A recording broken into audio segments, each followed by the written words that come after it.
Good afternoon. I'd like to call to order the City Council meeting of February 17th, 2026. Madam City Clerk, can we please do roll call? Councilmember Warren. Here. Councilmember DeForest. Here. Councilmember Stone. Here. Mayor Pro Tem Holliday. Here. Mayor Lavelle. Here. Let the record reflect all members are present. If you can, please stand. I've asked Councilwoman Stone to lead us in the pledge. And we've got Clay from Orchard Church going to lead us in the invocation. Right. Place your right hand over your hearts and ready, begin. I pledge allegiance to the flag of the United States of America and to the republic for which it stands, one nation, under God, indivisible, with liberty and justice for all. Come on up, Clay.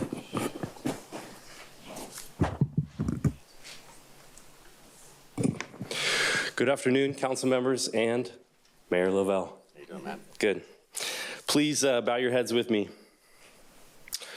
Father, your word tells us in Romans 13, verse 1, let every person be subject to the governing authorities, for there is no authority except from God, and those that exist have been instituted by God.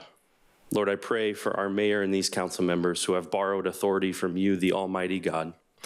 I pray that they would use that authority for the good of your people, as I know they plan and work so hard to do. They aren't in these seats by accident, but they are appointed by you. And with that truth, I pray for wisdom that you generously pour out on each of them, that you would lead them as they make decisions and guide them in all truth. And lastly, I pray for us as members of the community to honor and respect them and move forward in unity in this community. We love you, Lord Jesus, and we pray these things in your name. Amen. Amen. Thanks, Clay.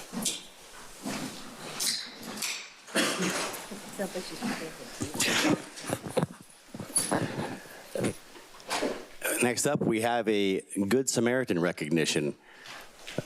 Police Chief Henry, can you come on up?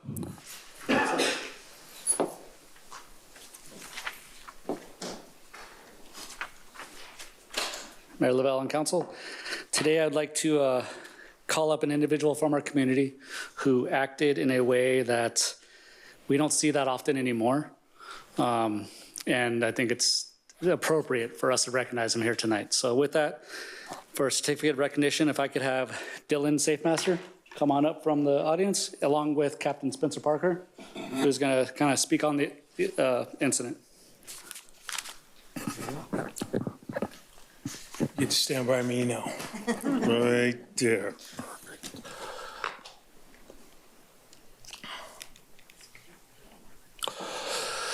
Good afternoon, Mayor Lavelle and members of our esteemed City Council. My name is Spencer Parker, and I serve as the operations captain for our incredible police department. I oversee the patrol division, the traffic unit, and the community policing team. Regardless of who we are, where we come from, or what path we choose in life, we all instinctively recognize and respect acts of courage and bravery. We are drawn to them because they reflect the strength of character and moral clarity we all hope to demonstrate if ever confronted by a defining moment. On January 26, 2026, at about 5:30 a.m., that defining moment arrived for this young man right here, Murrieta native and Murrieta Mesa High School graduate, Dylan Safemaster. On that date, Dylan was sitting in his vehicle, waiting for his shift at Rival Coffee to start. His female co-worker arrived on scene, got out of her vehicle, and walked to the front of the building where the coffee shop was at to open the shop up. After a few seconds, Dylan heard a scream. Without hesitation, Dylan jumped out of his vehicle, ran to the coffee shop, and as he turned the corner, he saw his female coworker on the ground being viciously attacked by a male suspect. Without hesitation again, and without any regard for his own safety, Dylan acted. He ran up to the suspect, pushed him off of his female coworker, chased the suspect after the suspect fled the scene, and made the conscious and disciplined decision to return to his coworker to make sure she was okay and to wait for the arrival of the police. Dylan remained on scene, gave critical information to police officers who arrived, and assisted in the positive identification of this suspect when we located him 90 minutes later. The suspect was ultimately charged with several felony crimes. This is what I call, what my chief calls, what the world calls a demonstration of courage and bravery. The courage and bravery he showed was immediate, it was specific, and it was decisive. So it's with my great pleasure that I represent our police department and present to you Dylan Safemaster.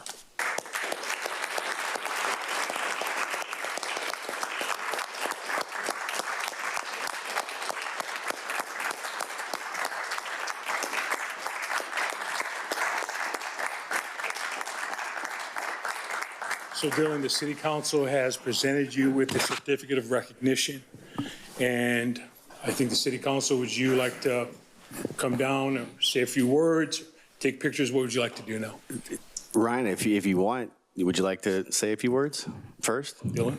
Yeah. Dylan, sorry. Sure. I appreciate every one of you guys. It's an honor to be here. Thank you, Murrieta Police, for just your dedication to keep this area safe. And I'm grateful that the Lord had me in that situation to be the man to take charge in that situation and ultimately bring safety to my friend. Thank you. We will take a picture. I wanted to give my colleagues a chance to say a few words if they wanted to. Councilwoman Warren? I don't know if there are any words that can thank you enough for what you've done. You are why Murrieta is great. Thank you for stepping up. Thank you for not just watching and taking a video. Thank you for being the man you are. I thank God for you. You're an angel. Thank you so very, very much. Thank you, Councilwoman Warren. Councilwoman DeForest. Thank you, Mayor. Thank you for being what Murrieta is all about. Thank you for being a hero. That will be with her forever, I'm sure, and also with you. And I'm sure that you will remember it always, as you should. And it's so amazing that we all can admire what you did and to celebrate what you did. So thank you for being there for her, and thank you for everything you did. Thank you, Councilwoman DeForest. Councilwoman Stone. Thank you, Mr. Mayor. Dylan, so Rival Coffee is in my district. We have 5 districts here in the city of Murrieta. Even though that we represent all the residents, we do have districts. And when I received the phone call about what had happened, I immediately picked up the phone and called Ryan, who's one of the owners of Rival Coffee. And my first concern was that you and your coworker were safe, obviously. And we thank God, thank the Lord, that the two of you are safe. In today's climate, it is very dangerous. And for you to act in what the captain had said, your bravery, that instinct to step in and to help your coworker is so commendable. And we appreciate, all that you did for her. We appreciate the fact that you were able to remember distinct things about the perpetrator. So our wonderful police department within 90 days was able to apprehend that predator. And hopefully he'll spend some time behind bars and he will not hurt anybody else. So again, with the current climate of today, it really takes a very special person to think of somebody else first than themselves. And And as our council member had said, is that your friend will remember this for the rest of her life. And what an encouragement you are to the residents of Murrieta and even beyond. So thank you so much for your bravery.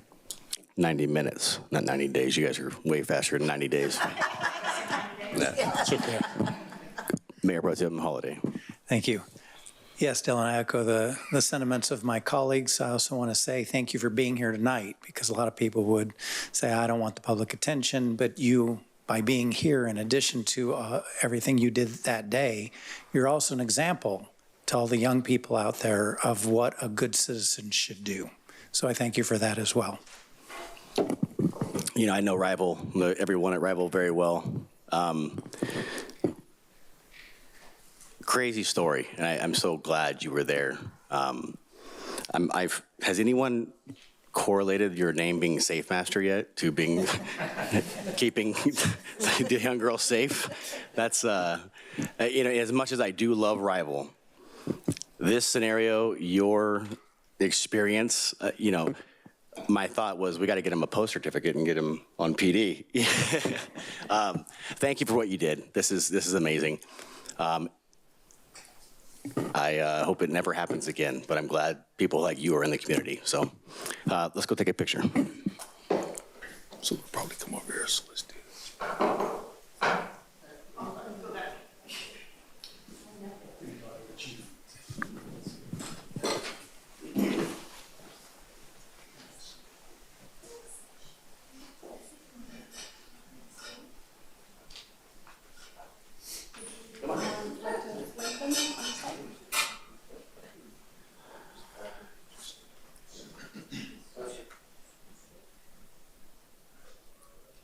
Excellent. Couple more. Do you guys like me to get this? Thank you. Appreciate it.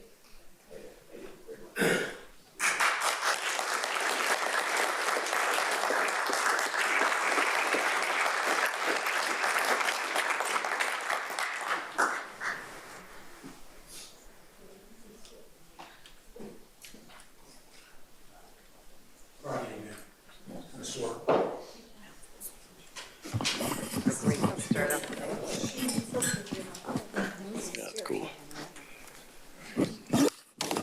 That's a feel-good moment right there. Madam City Clerk, are there any changes to the agenda? Seeing none, Mr. Mayor. Thank you very much. I'd like to call for a motion in a second to approve the agenda. Got a motion by Mr. Holliday and second by Councilwoman Stone. Please vote.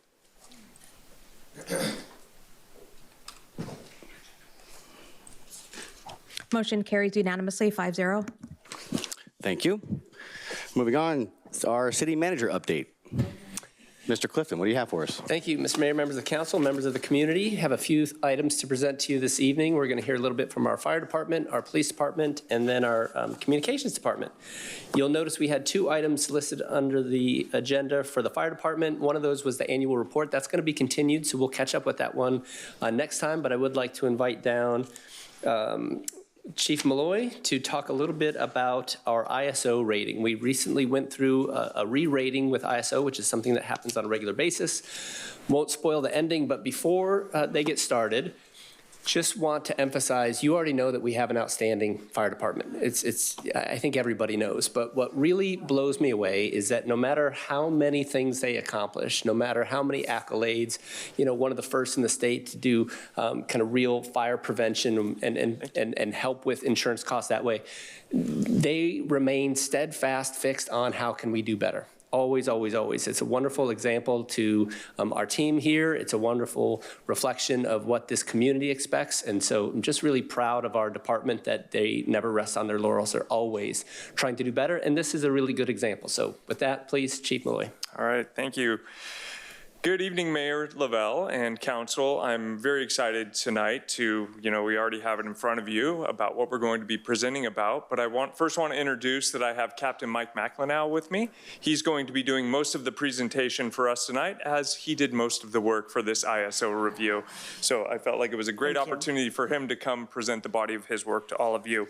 So we're going to talk tonight a little bit about how Murrieta Fire and Rescue has improved the ISO classification for our city from a Class 3 to a Class 2 this year. And I want to briefly explain throughout the evening what that means, how we achieved it, and where we still have room to improve for the city. But before we begin, I want you to know that this rating is not just a number. It reflects measurable improvements in our staffing, our training, our communication, and our overall fire department response. And it represents better public safety and public service to the community that we serve. And none of this would be possible if we didn't have a city that supported public safety as we do here in Murrieta. It's truly a great place to work, and this is a recognition of that, and it's a recognition of the dedication the City Council has to the fire department and the dedication that our fire department, all divisions of it, bring every single day to serve the public. With that, I'm going to turn it over to Captain Mike McLennow, and we're going to carry on with the presentation. All right, thanks, Chief. So everyone's probably wondering what is ISO rating and what it stands for. ISO stands for Insurance Services Office. It's an insurance service office that evaluates municipal fire protection efforts across the United States. It's ratings from Class 1 to Class 10, and 10 being not so great, Class 1 being the best. So we're at a 3, and now we're at a 2. And a little history, in 2013, we were at a 4. So you can see how we're gradually getting better. Half of our ISO score comes from the fire department operations, things like staffing, apparatus, training, and deployment. 40% comes from water supply, hydrant distribution, water system capacity, and documented inspection and flow testing. 10% are based on emergency communications, how quickly calls are processed, system redundancy, and dispatch reliability. In addition, ISO allows up to 5.5% in bonus credit for a strong fire prevention, public education, and fire investigation programs. This breakdown helps us understand where the most significant leverages exist. Why ISO matters. Insurance companies use ISO ratings as one factor in their underwriting process when evaluating community fire protection. Individual savings will vary depending on the carrier and policy, but stronger ratings generally help support more competitive and stable pricing. There is also consistent data showing that communities investing in fire mitigation and strong response systems experience fewer and less severe losses over time.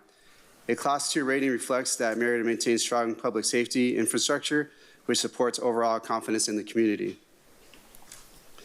The fire department categories saw the largest increase, just under 6 points overall. A significant part of that was the addition of the new ladder truck that we're receiving, which increased from 0.49 to 3.09 points. Our training score was also nearly maxed out at 8.93 points out of 9, reflecting strong documentation and readiness. Water supply, however, remained essentially flat, primarily because hydrant inspections and flow testing compliance did not improve during that period and must be done annually.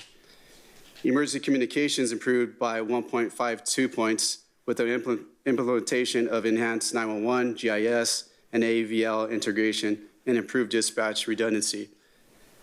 Community risk reduction also saw a meaningful improvement and is now close to the maximum available bonus credit.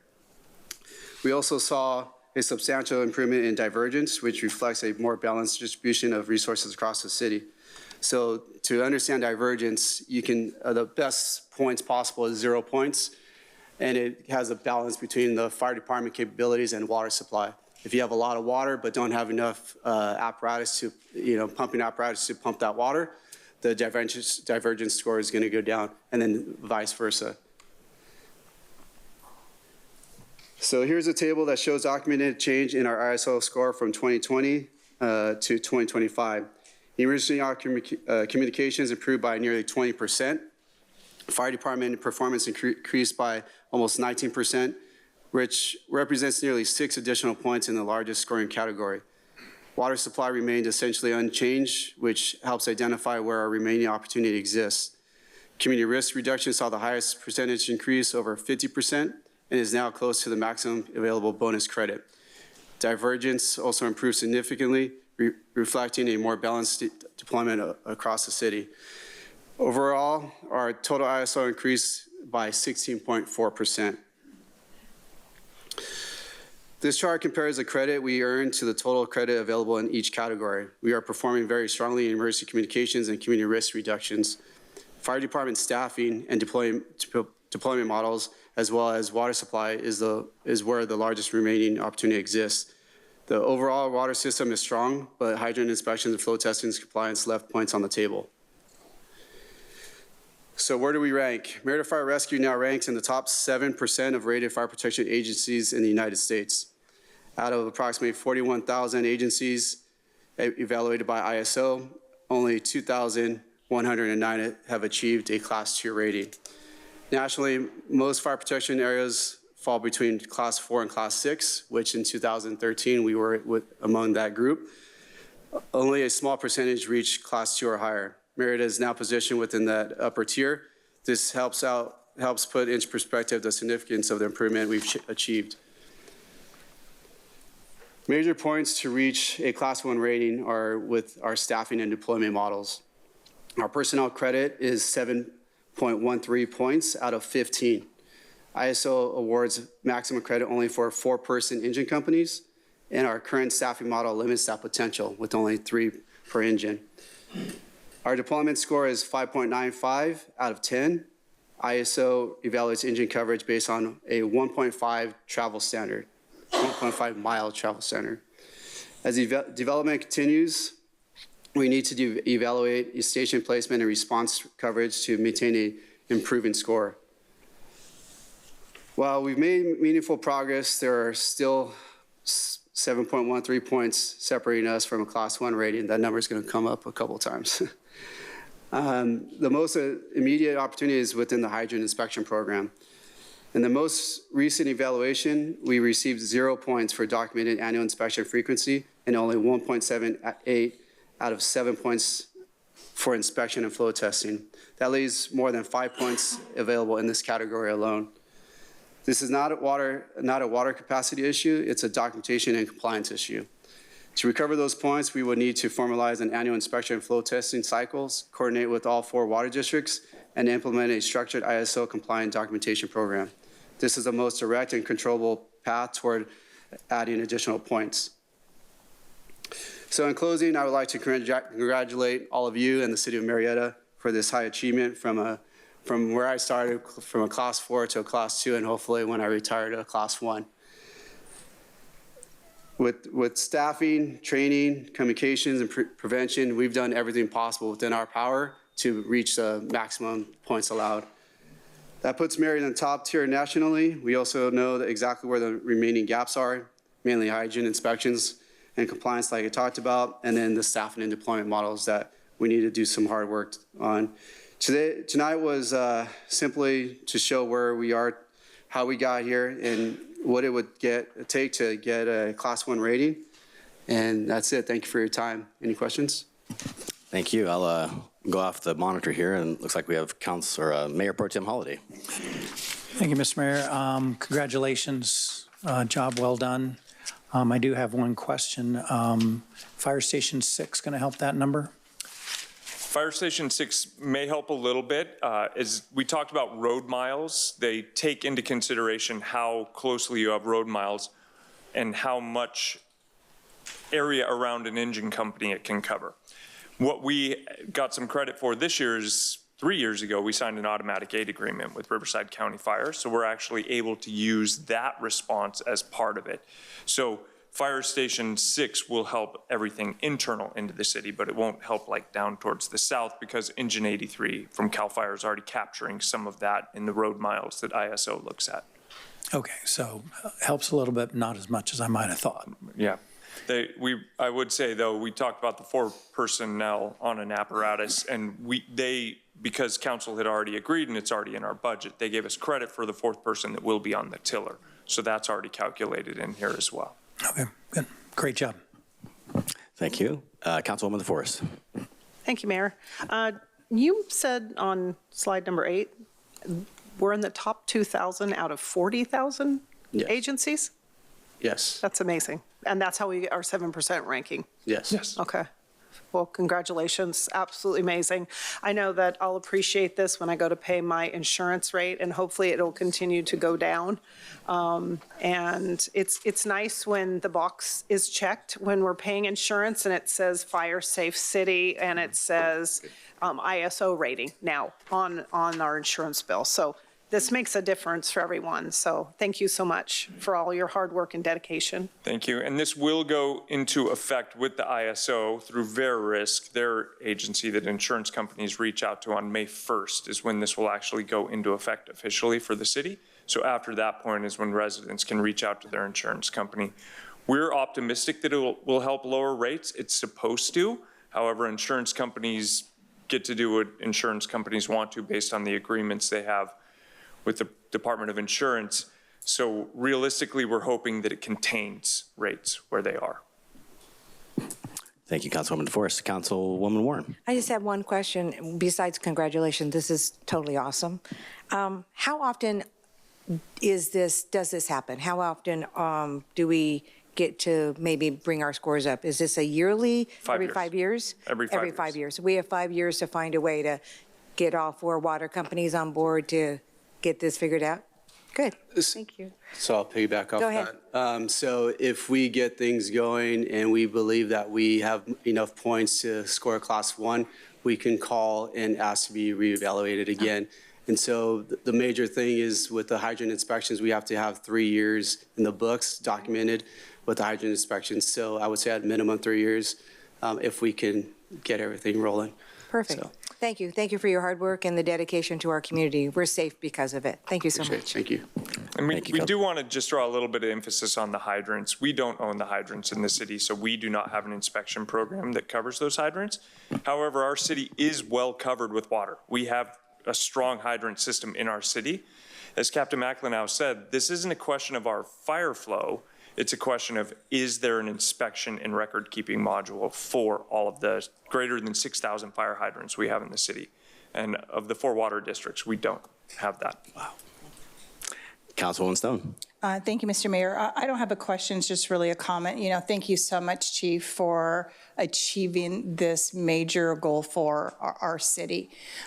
This is one of the reasons why people move to Murrieta is because our great fire department, we're one of the safest cities in the nation, thanks to our police department. We have quality of life here in Murrieta, and because of your due diligence, more people are going to want to move to Murrieta. So thank you so much. Thank you, Councilwoman Stone. I have a question, I guess. The FireWise designation in the community, does that dovetail into this, or does this help that? How are those different? They're similar, but on separate tracks. Okay. So the fire risk reduction community status granted by the Board of Foresters 2 years ago for the city of Murrieta, making us the only city in Riverside County and one of only 13 in California that have that designation. That's right. Is a separate place in the insurance code than the ISO. But all of these things compounded together show that Murrieta is doing everything we can to help lower or contain insurance rates in the city for the residents and the businesses. I mean, it's important for both of them. And the other step we have there is the FireWise communities, where we're helping communities become designated FireWise communities for their own neighborhoods. Yeah. That's another step in the same codes. So the insurance company will look at this rating aside from the FireWise designation. Yes. As 2 separate values. Yes. Yeah, that's great. Well, thank you. Great job as always. Appreciate you both. Thank you. Thank you very much, Chief Malloy and Captain McLenow. Sticking with the theme of great public safety agencies, I'd like to invite Chief Henry and Sergeant Schmidt down to talk to you a little bit about the Neighborhood Watch Program. And again, in the spirit of just setting the stage, we already know we have a safe community, and we have a department that's responsive to the needs of our residents. Recently, we've had a couple of incidents that rattled some neighborhoods, and it was really immediately after that Chief Henry sat down and we started having a discussion on what, if anything, can we do to not just preserve safety, but to make sure that our residents feel safe? And while they have most of the tools in the toolbox, it was also important in the spirit of empowering our residents to reinvigorate the Neighborhood Watch program so that people could also take a little bit of control within their neighborhood. So really glad that they took action right away, and they're here with us this evening to talk a little bit about the program details. Come on down.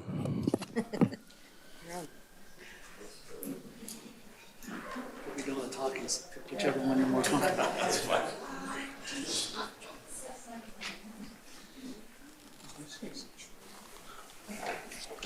Good evening again.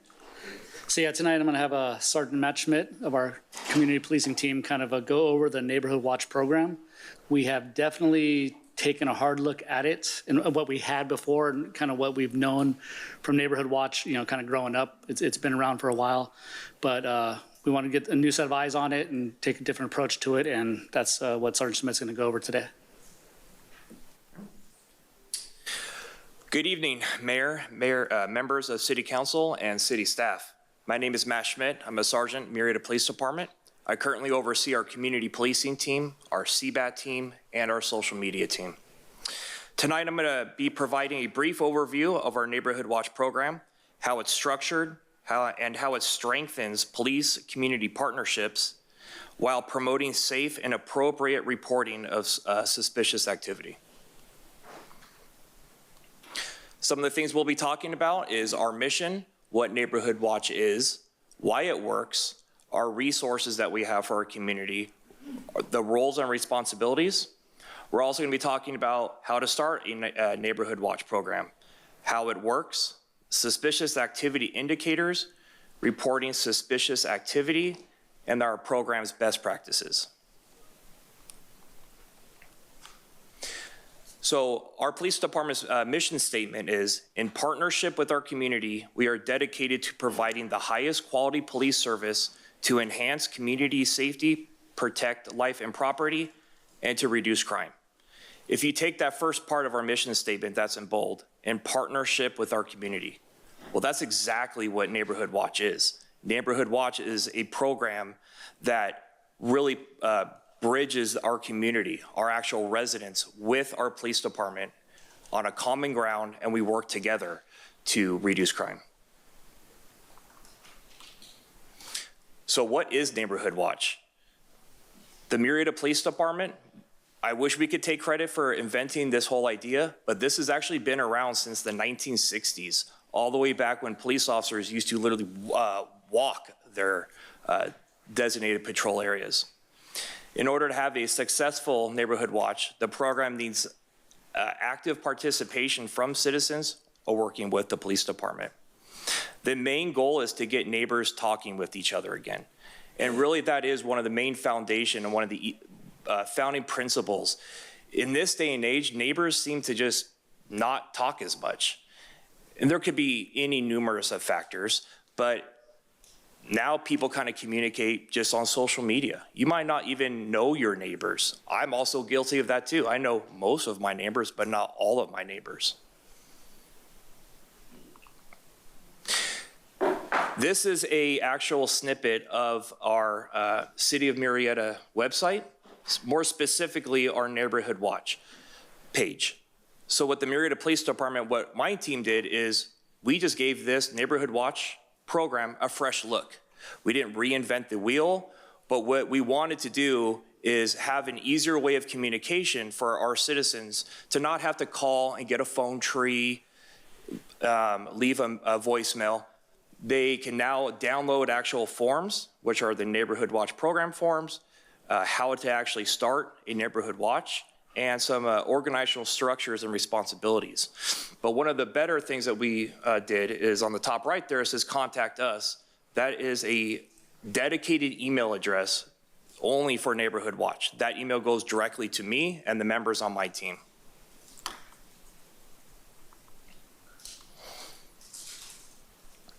There really are three roles and responsibilities within this program. The first and foremost is the Neighborhood Watch Coordinator. That at the direction of our chief, has now fallen under the community policing team. We are the coordinator for this program. My CPT team, working with the citizens, will start a neighborhood watch for those people that are interested. The next role or responsibility is a track coordinator. A track coordinator can be a person who's in charge of multiple neighborhood watches. It's for a larger track. So they might have anywhere from 5, 10, or 15 block captains, which is the next one. A block captain is specifically the person that is in charge of a certain neighborhood or street or 2 streets. And that's kind of the order that it happens in. A block captain will talk to the track coordinator. The track coordinator will then be in direct contact with my community policing team. So starting a neighborhood watch, back on our city website, there are downloadable forms, but there's a lot more forms that need to be filled out. There's a bunch of different checklists, information sheets, but the sheets have been updated, and the starting point is really contacting my team. We will walk you through the process. We will ensure that you're getting the correct information of all of your neighbors, names, phone numbers, and really it's up to that neighborhood to decide what they want to share with each other. So what is the importance of neighborhood watch? When utilized effectively, it will reduce the opportunities for crime. It encourages timely reporting of suspicious activity, and it enhances the overall quality of life.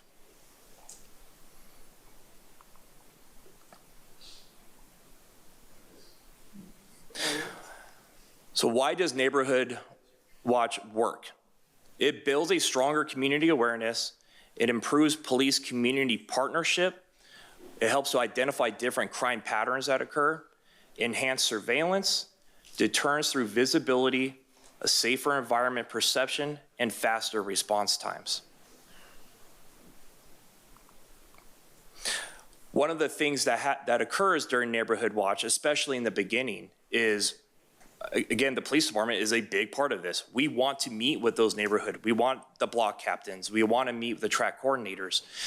We will come to you for your meeting, or you can come to us. We have an awesome community room at our police department.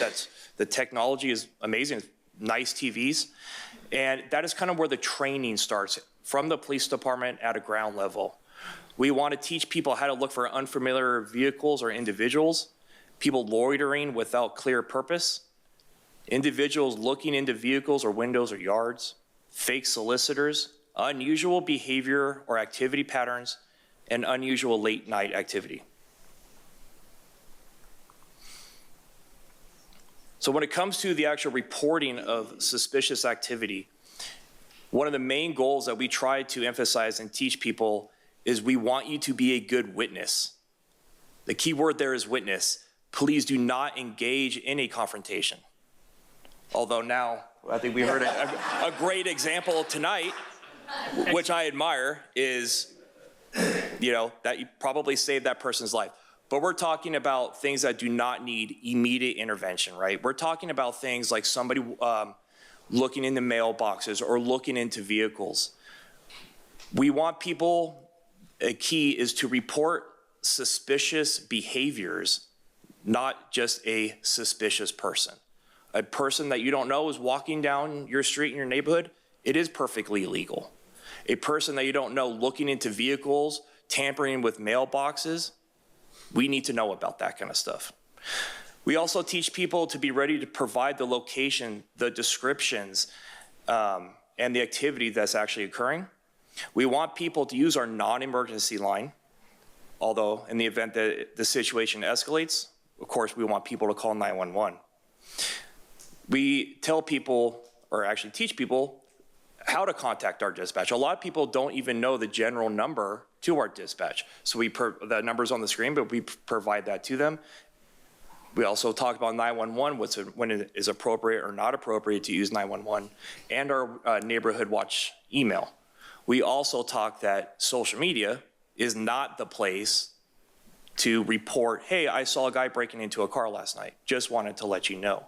So we encourage people, please call us. This is why we're here. We want to help.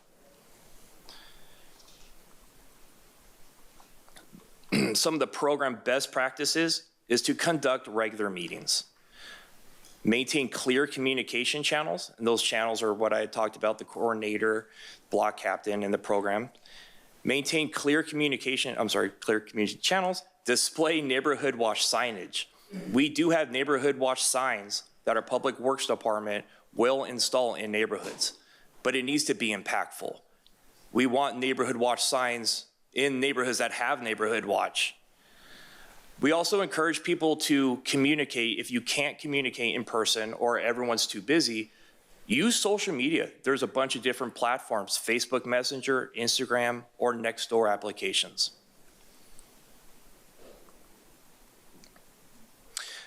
Before I open up to questions, I want to leave you with this.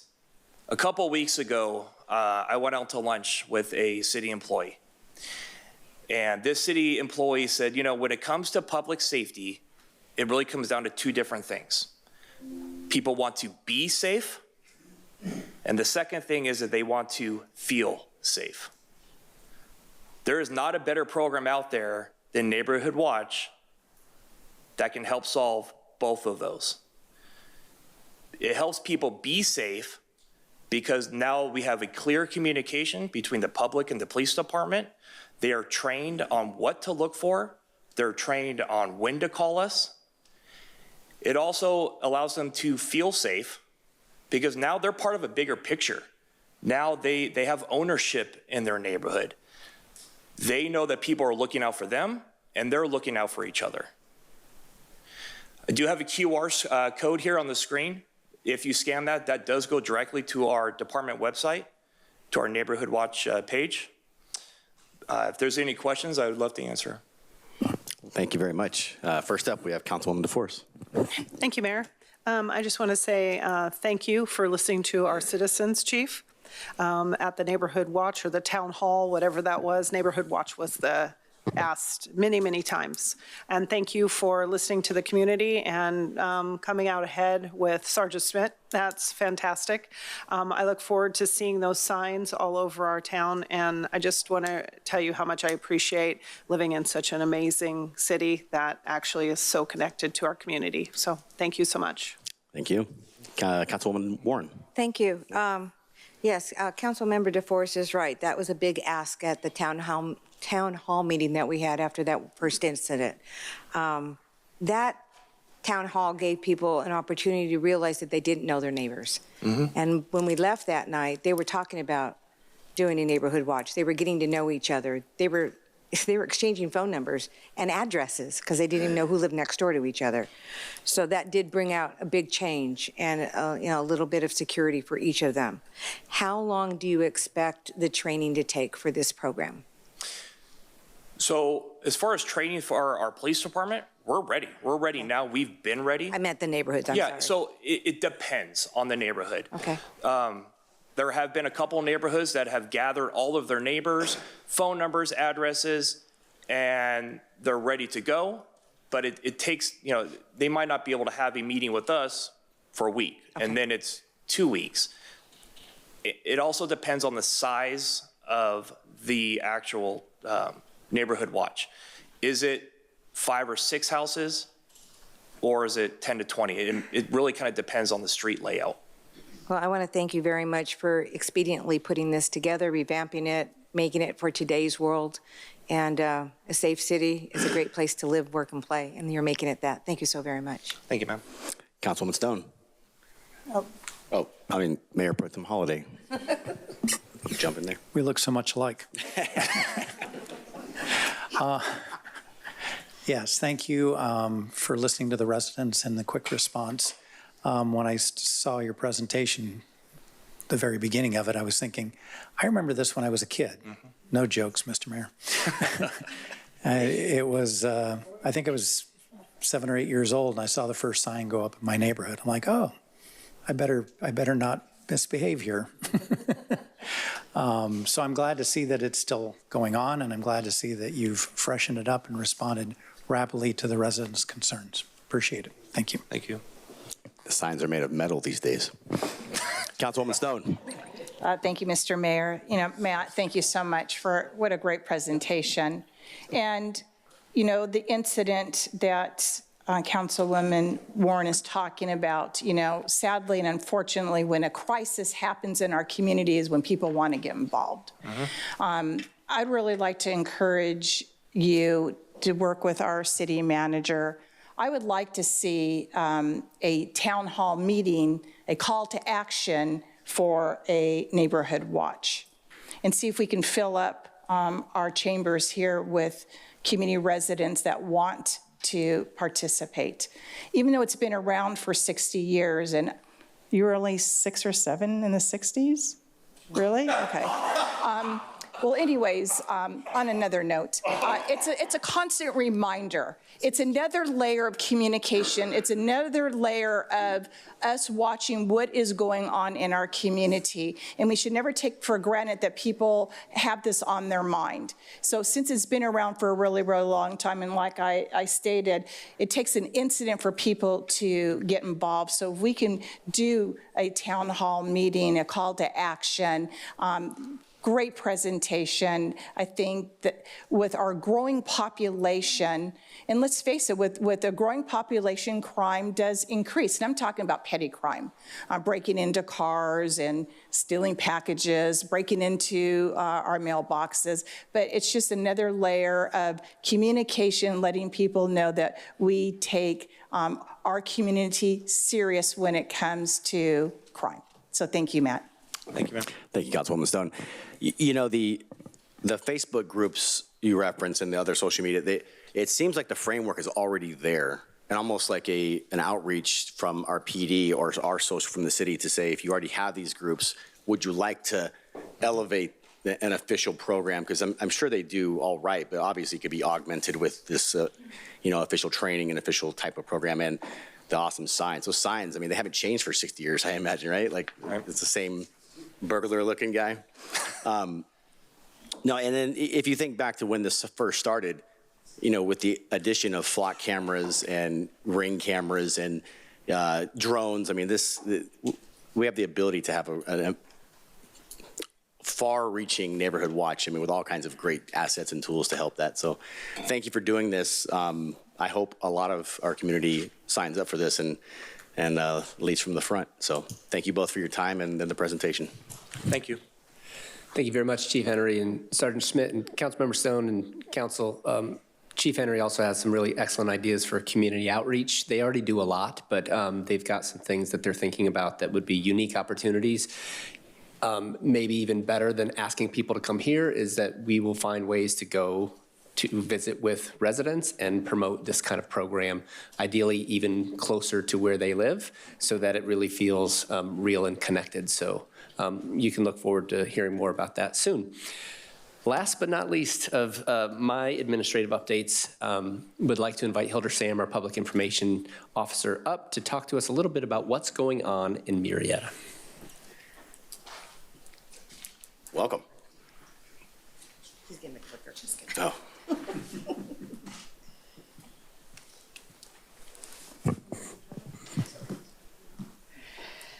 Honorable Mayor and City Council, the city, as you know, has a great lineup of events coming up, including our freshly minted race weekend, which features the Tour de Murrieta, which is obviously a long-standing tradition that we have.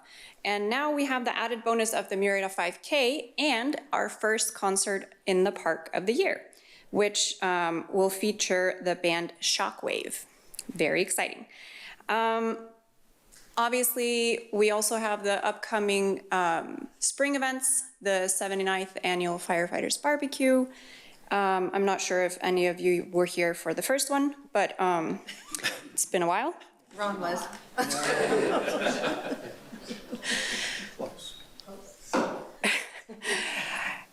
I also wanted to reiterate from our last meeting, the Murrieta-Wildomar Chamber is inviting all restaurant owners to sign up for Restaurant Month activities.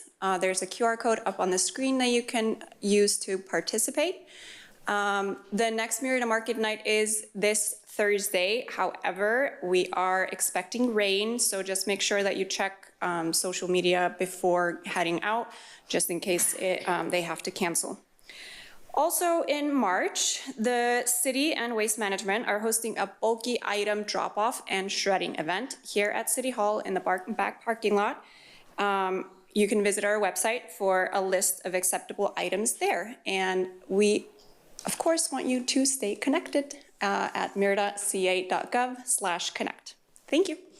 Thank you. Thank you, Ms. Murray. That concludes my announcements. Thank you, City Manager Clifton.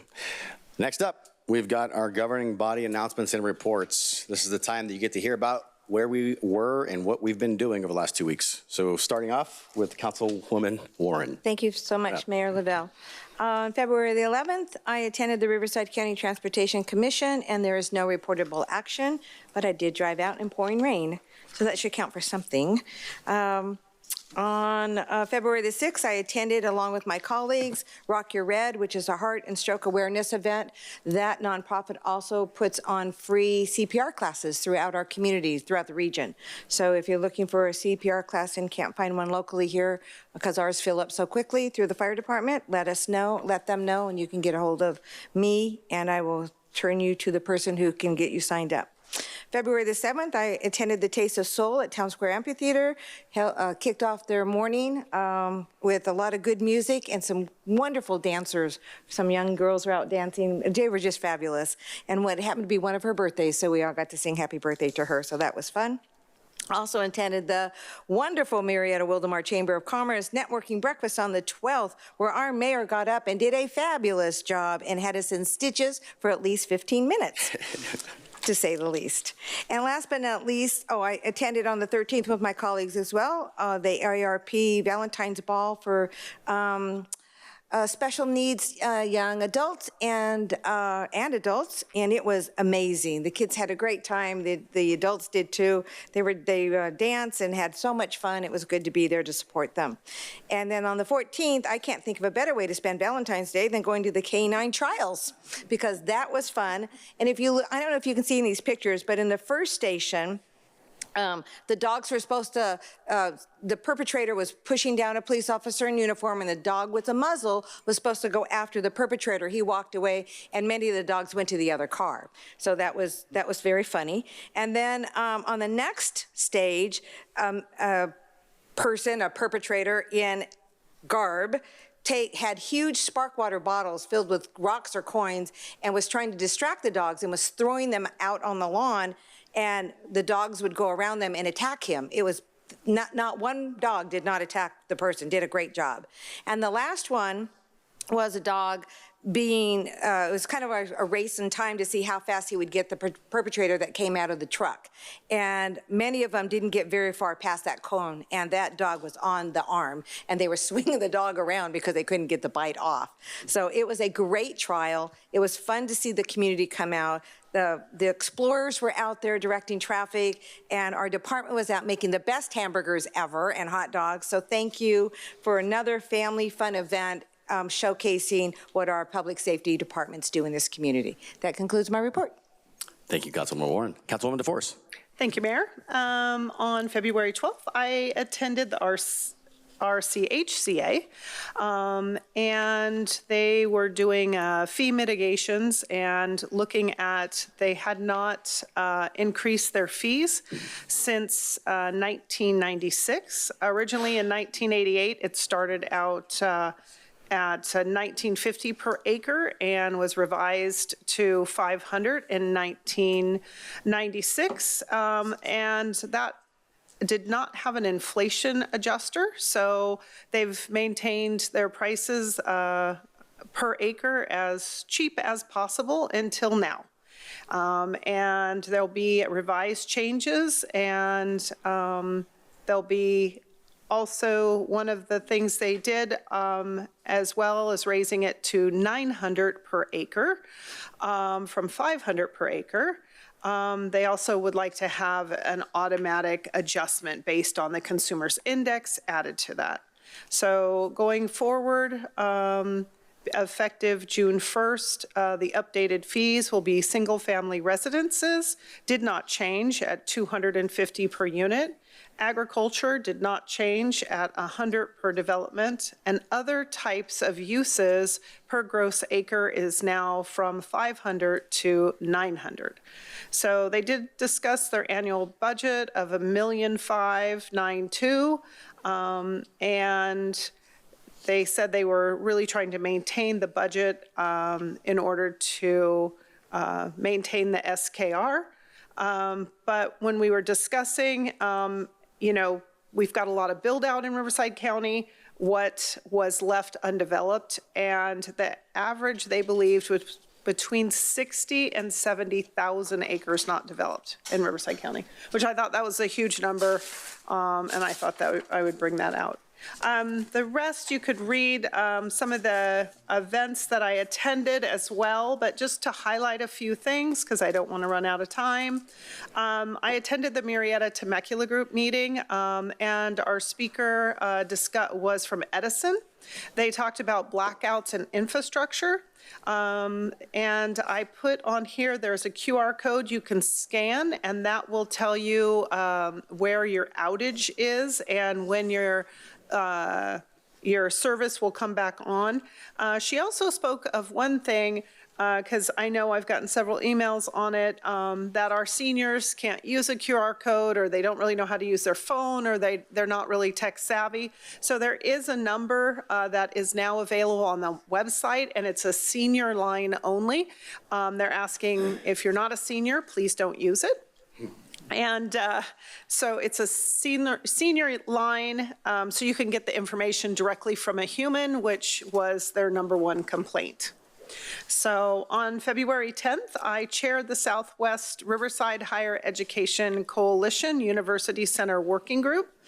And we worked on revised mission statement, architectural plans, and one of the things that's really exciting is Mount San Jacinto College has decided to keep a community space in the second tower or university tower. That will be about 15,000 square foot of event center, so which they plan to allow the community to use and rent that space, because Temecula and Murrieta are both lacking for community, large community spaces. So Dr. Roger Schultz also chose the University Center moving forward for his legacy project.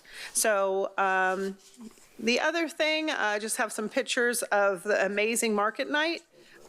So much fun, a beautiful night as always. It's nice to see our fellow Murrieta PD officers out there in force, protecting and interacting with a lot of citizens. So great for PR for our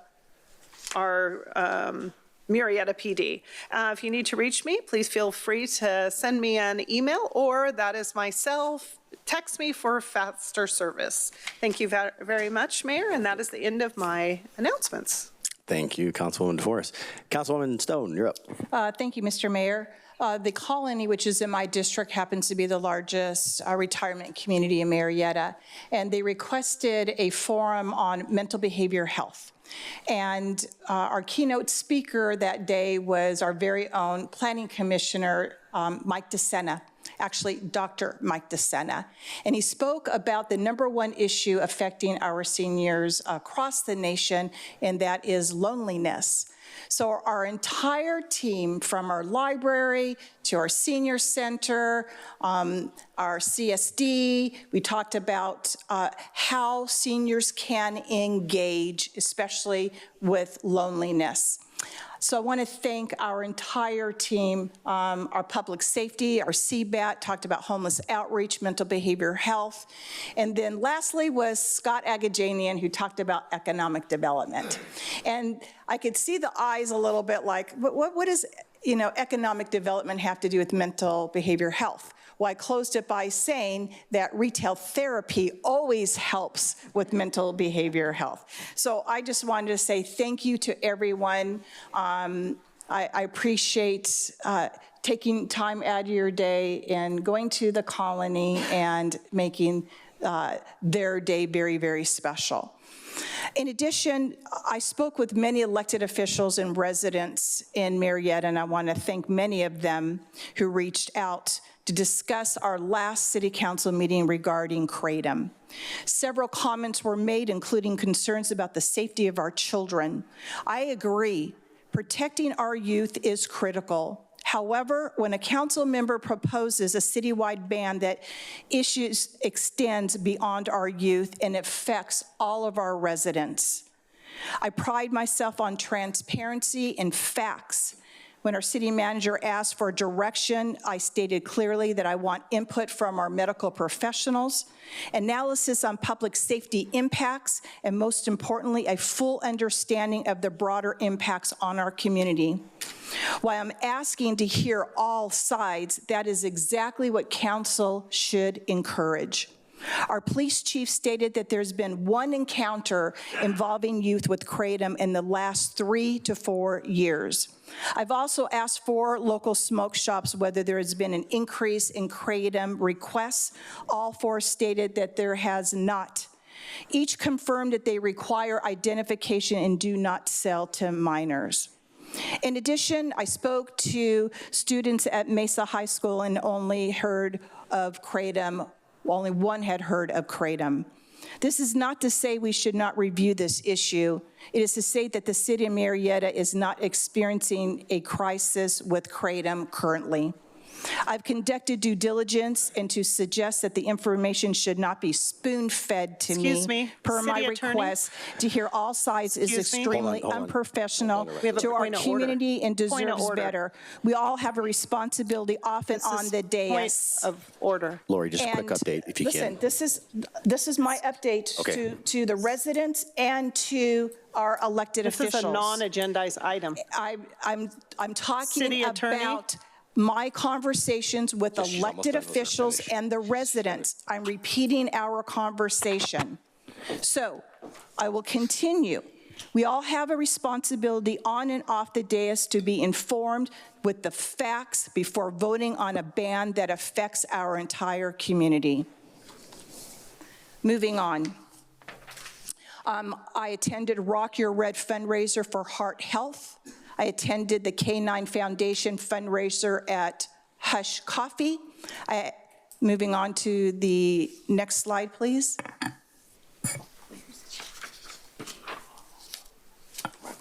I met with Julie Pauley from the Government Affairs from SRCAR.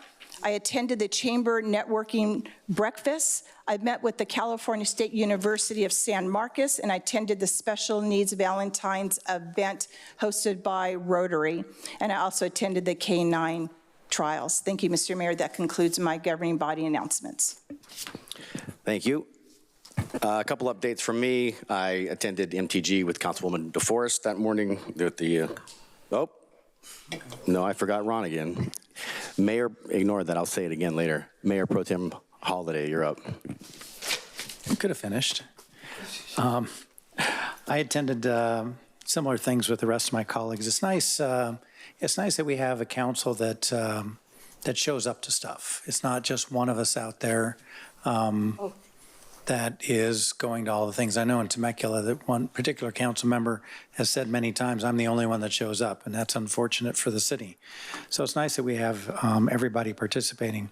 The only thing that I haven't heard so far that someone hasn't attended, which you're probably going to mention, is Coffee and Dogs for a Cause, which had our Murrieta police officers out there with their canines, and the community was interacting with them and donating to that program.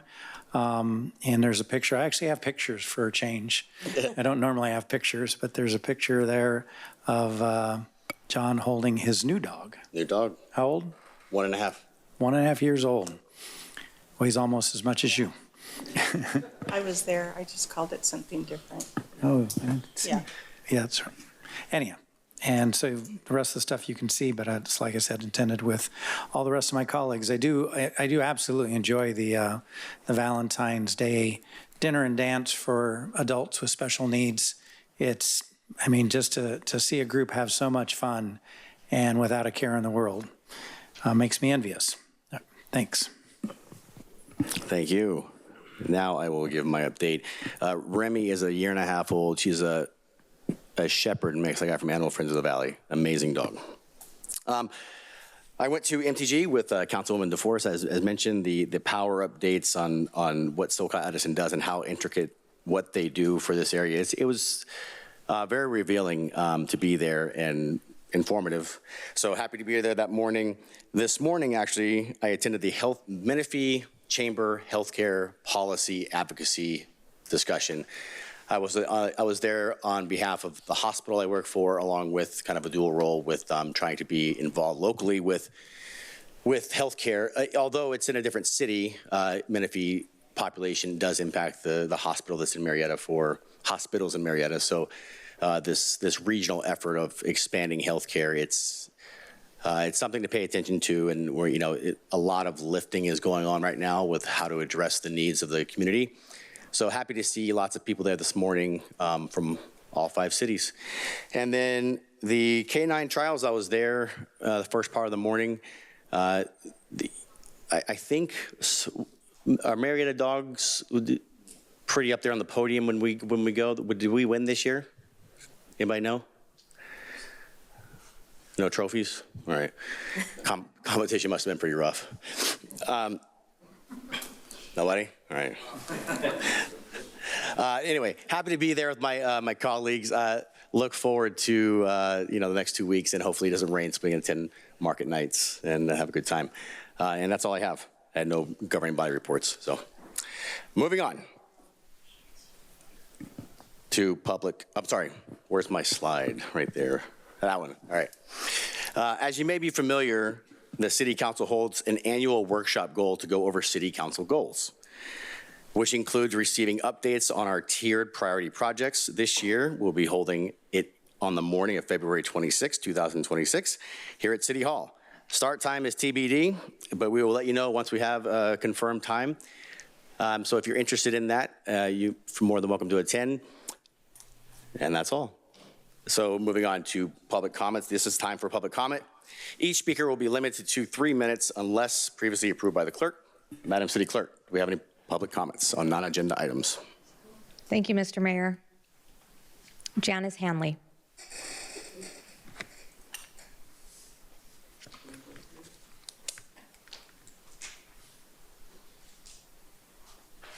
Thank you for letting me speak to you guys today. My name is Janice Hanley, and I go to the Murrieta Senior Center. And as you walk into the Senior Center on both sides, there's a couple of benches. What I'm asking, if there's any way in the budget that we could put some kind of a shade over those benches, because when it's raining out or the sun is too hot and we have seniors that are sitting there waiting for the RTV or dial-a-ride. And we've talked about it, us ladies, and we would like to know if there's some way we can get some help over there to take a look at that and consider it, or whatever you feel like. I don't know what else to say. I've never done this before. Brian? So I've made a note, and we can visit with the team and see what might be possible. Thank you, We have sir. your contact information? I'm not listening. We have your card, your contact information with the card you gave? Yes, I gave it at the card. Thank you very much. Thank you for your help. Thank you. Yeah. Thank you for listening to me. Yeah. Casson Klein.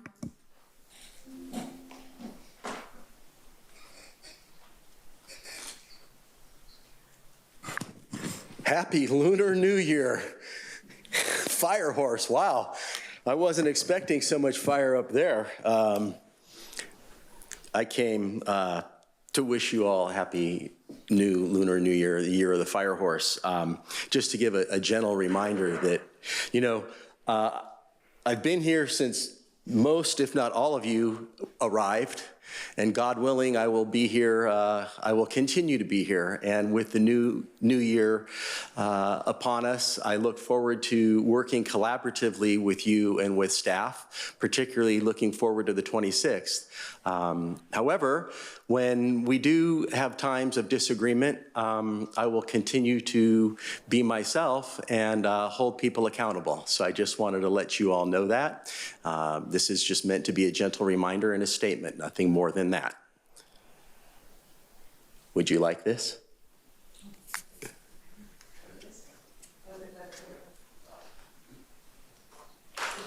Thank you. That concludes my comments. Thank you. Philip O'Reilly.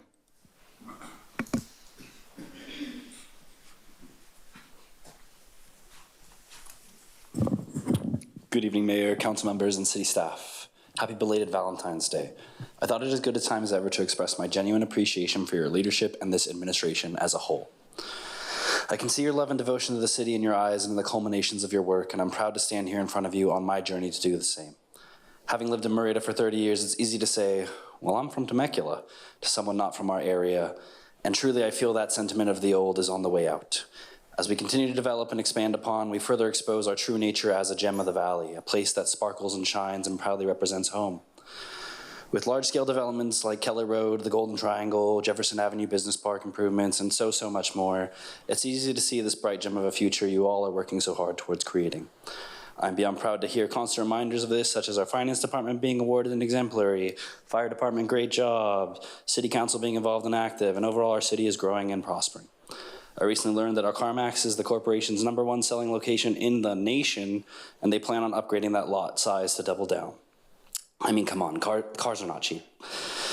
That alone is a sign of huge prosperity and mobility as a community, and the writing is on the walls. We mean business. For all of this, I am deeply appreciative and grateful. My family is honored to be a part of that trajectory. Having been here from 10 to 110,000 in my lifetime, I just must say it's remarkable. As a father, I recognize the future it's created for all of us as residents and families of this growing SoCal suburb. To bring my focus to my personal experience, over the past year, you've attentively recognized my advocacy regarding the proposed road widening project of Jefferson Avenue in West Murrieta. I'm sincerely grateful and blown away that you have now prioritized us into the current city projects in design. After a productive phone call with Justin Clifton, it seems surely the ball is rolling. Thank you for your time. I asked for urgency, and you've shown me such. This milestone marks the first confirmed acknowledgement of this project, and it gives us a window into what looks to be a near future upgrade. Every day I look at my home and envision the change. With leaders like you, dreams do come true, and all things are in due time. Additionally, I recognize that this action addresses a long-standing matter. 2 decades ago, a prior administration threatened eminent domain on our land with this plan in mind. Today, your commitment to transparency and diligence shows respect for that history while forging a fair path forward for us as landowners. While a former agreement has not been established yet, I assume productive discussion is still to come, and I look forward to such amicably. I want to highlight that my family plans to embrace this change and opportunity fully. With the beautification and new circulation in our area, we aim to collaborate with the city in creating a freeway visible destination akin to Tom's Farms or Vail Ranch headquarters in our neighboring cities. Not only will this be aimed at creating local tourism tax dollars as well as visible gateway identity, it also honors both my family and the city's history and culture. In doing so, we will create a welcoming western gateway to Murrieta. I look forward to explaining in detail these plans at that upcoming Planning Commission meeting. I'll be looking for the time. And lastly, since June of last year, your team has moved with remarkable speed. In less than a year, we have progressed from discussions to the creation of plans, and I encourage us to maintain this momentum, as well as collaboration to act swiftly and avoid any potential setbacks. I look forward to seeing these shared goals and dreams realized. Thank you for your time. Look at that. Molly Solomon.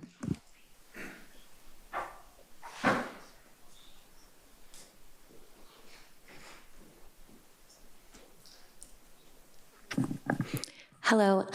I would like to start by reiterating something that the police department said, which is that the 2 things people want is to be safe and feel safe. And I didn't know they were going to say that, but that was exactly what I want to talk to you guys about today. There's a knock at the door. A woman comes into our center, scared with marks around her neck. She barely escaped his grasp, thankful that her daughter was at a sleepover. He's never hurt their daughter, but she knows. She has seen it, which is why she takes every chance she can to spend the night at a friend's house, to not have to see it anymore. But the mom, this time, she finally found her strength. She knew that if he would put his hands around her neck, there wasn't much else that he wouldn't do. It was now or never. She got in her car and drove, did a Google search, and we came up, the Safe Family Justice Centers. She arrived, our staff welcomed her, put her in a quiet room where she could talk openly and confidentially. She was ready for a restraining order.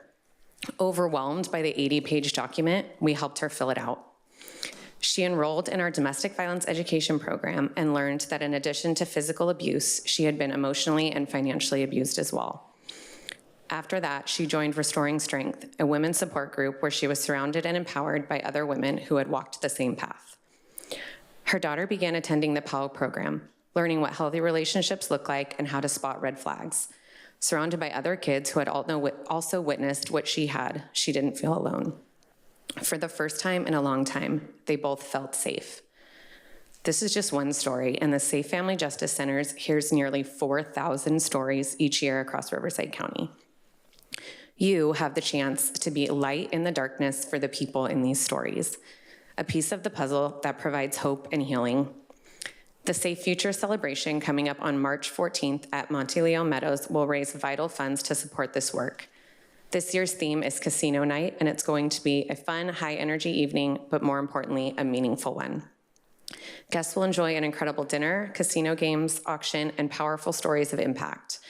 We will also be honoring the Temecula Valley Women's Club with the Dan Atwood Legacy Award, recognizing their extraordinary commitment to serving survivors and strengthening our community. But what truly makes this night special is the people in the room, a community coming together to say that violence has no place here and that survivors are not alone. We invite you to join us, to celebrate hope, to stand with survivors, and to be part of the future we're building together. Thank you. That concludes public comment, Mr. Mayor. Thank you. Moving on to the consent calendar. Madam City Clerk, are there any changes to the consent calendar? Seeing none. Would any of my colleagues like to pull of the consent calendar items? Looking for head nods? No? Okay. And I'd like to call for a motion and a second.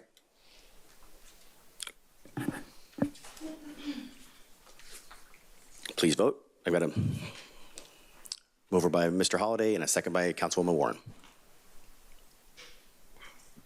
Motion carries unanimously, 5-0. Thank you. Moving on to our discussion item. Who do we have from staff? Mr. Ambrose, how are you doing? Oh, that's why I was there.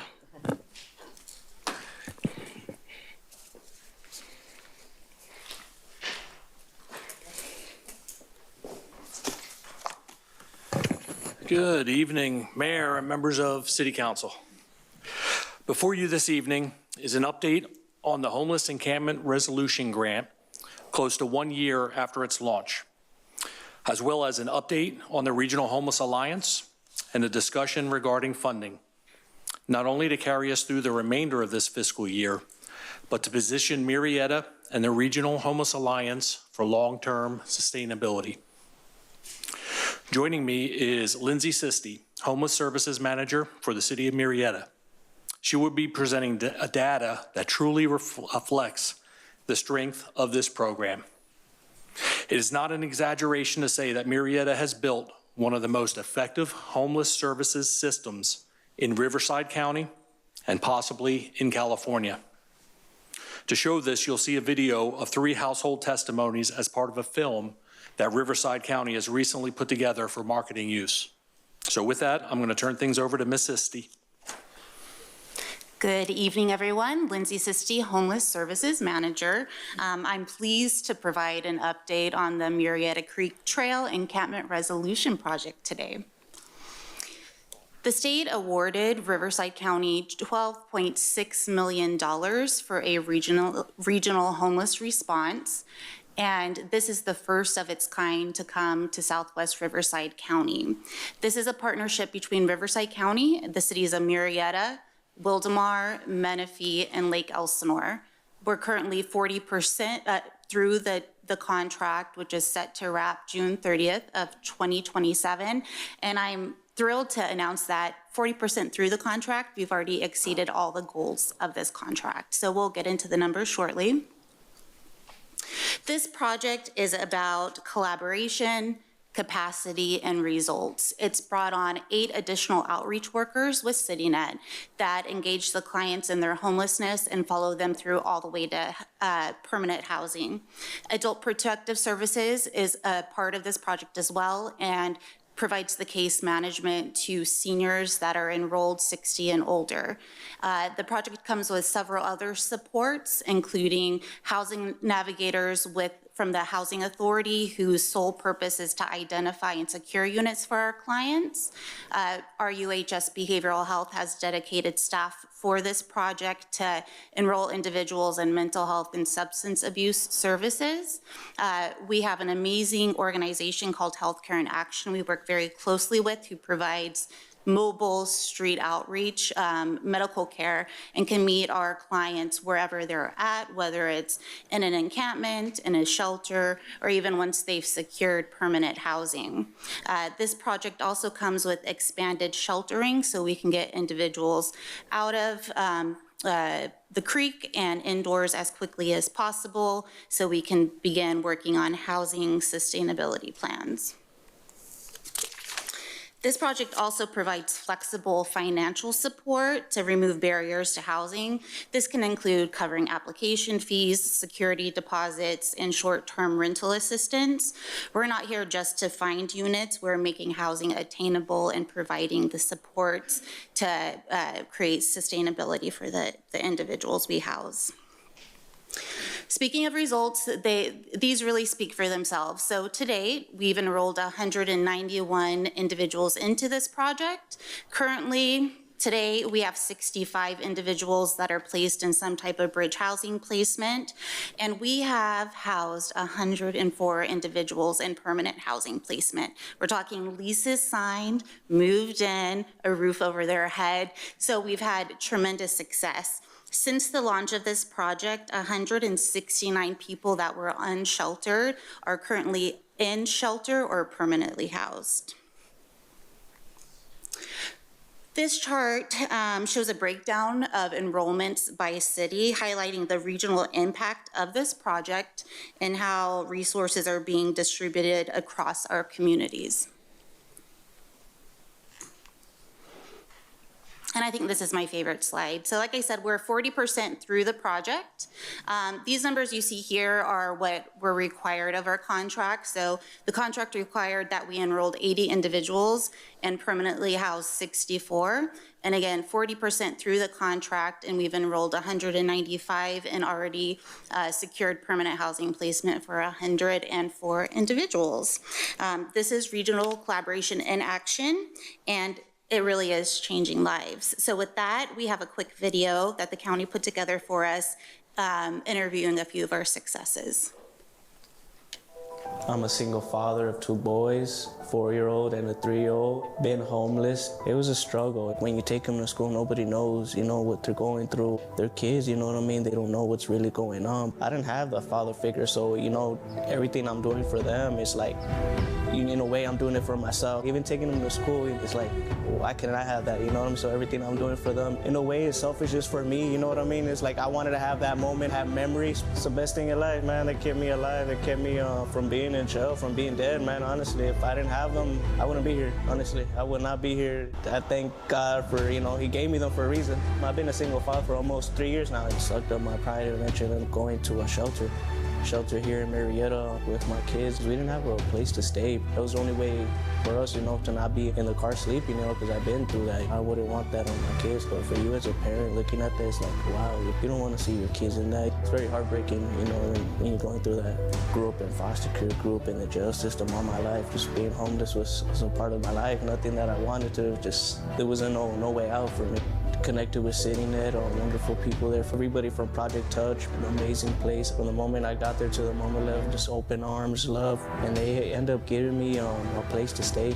Picked up a job not too long ago. I'm a driver taking clients, have mental or physical disabilities. So we pretty much just take them to their appointments, doctors, or wherever they need to go. They're really helping you and assisting you every step of the way. They're making sure you do it and stay on top of it. When I was in the shelter, they assisted me by offering me rides, getting any type of employment that I need. They had given me a place. They applied, help pay for the application, help pay for the first month. If you need help getting a job, they'll help you, assist you get a job, get a list of jobs, taking you to, go to those interviews, help you get clothes for those interviews. They help you in every way possible, making you successful in life. So, you don't come back to that. I wouldn't be in this position if it wasn't for you guys.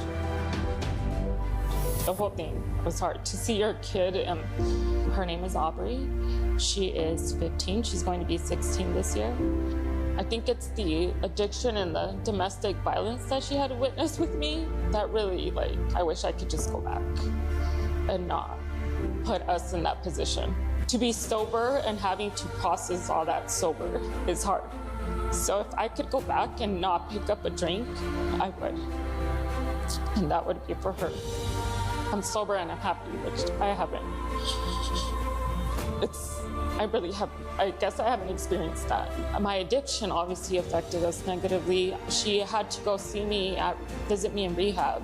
Being honest with her, I think was the most hardest thing ever. She's a softball player. She has amazing grades. She's mature beyond her years. I didn't have anywhere to go. It's scary, it's intimidating. I mean, I was embarrassed to even reach out. I'm very, very thankful for CityNet and how quickly and how smooth the process has been. They cared about what I was, going through, and I feel like they went above and beyond to help me.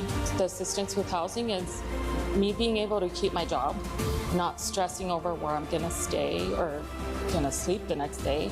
Just having that support backing me up has taken something off my shoulders, something major off my shoulders. So I'm very, very thankful for you guys. I found hope and stability in Riverside County, and I'm very thankful.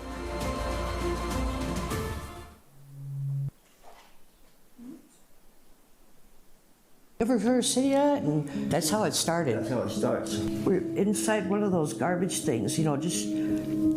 Like where they put the dumpsters? Yeah, and it was an empty one, nobody used it or anything. And we were at one for 9 months behind Habitat for Humanity, so it was bad. Really super bad. Yeah, Healthcare for Action came around and stuff, We were very hesitant with them, and then but they won our trust. You know what I mean? And we were able to open up with them and start coming to see a doctor every week. And we were both sick. Basically, got our health back because of the program. We are older, so we need a doctor, and to be able to go to a doctor. And when you're on the streets, you can't do that. It's hard to do that, really, really hard. We're slowly becoming integrated into society again, and it's a slow process because we were homeless a long time. It is life-changing though. Yeah. I mean, look how far we've come so far, you know what I mean? From the different parts, the different, steps that we've made, and now we're in our own home, The county of Riverside bought us this furniture that we're on right now, and the table, and bed. Security and hope is back into my life. Riverside County has done a great job. I support them, and I'm proud to say that they helped me.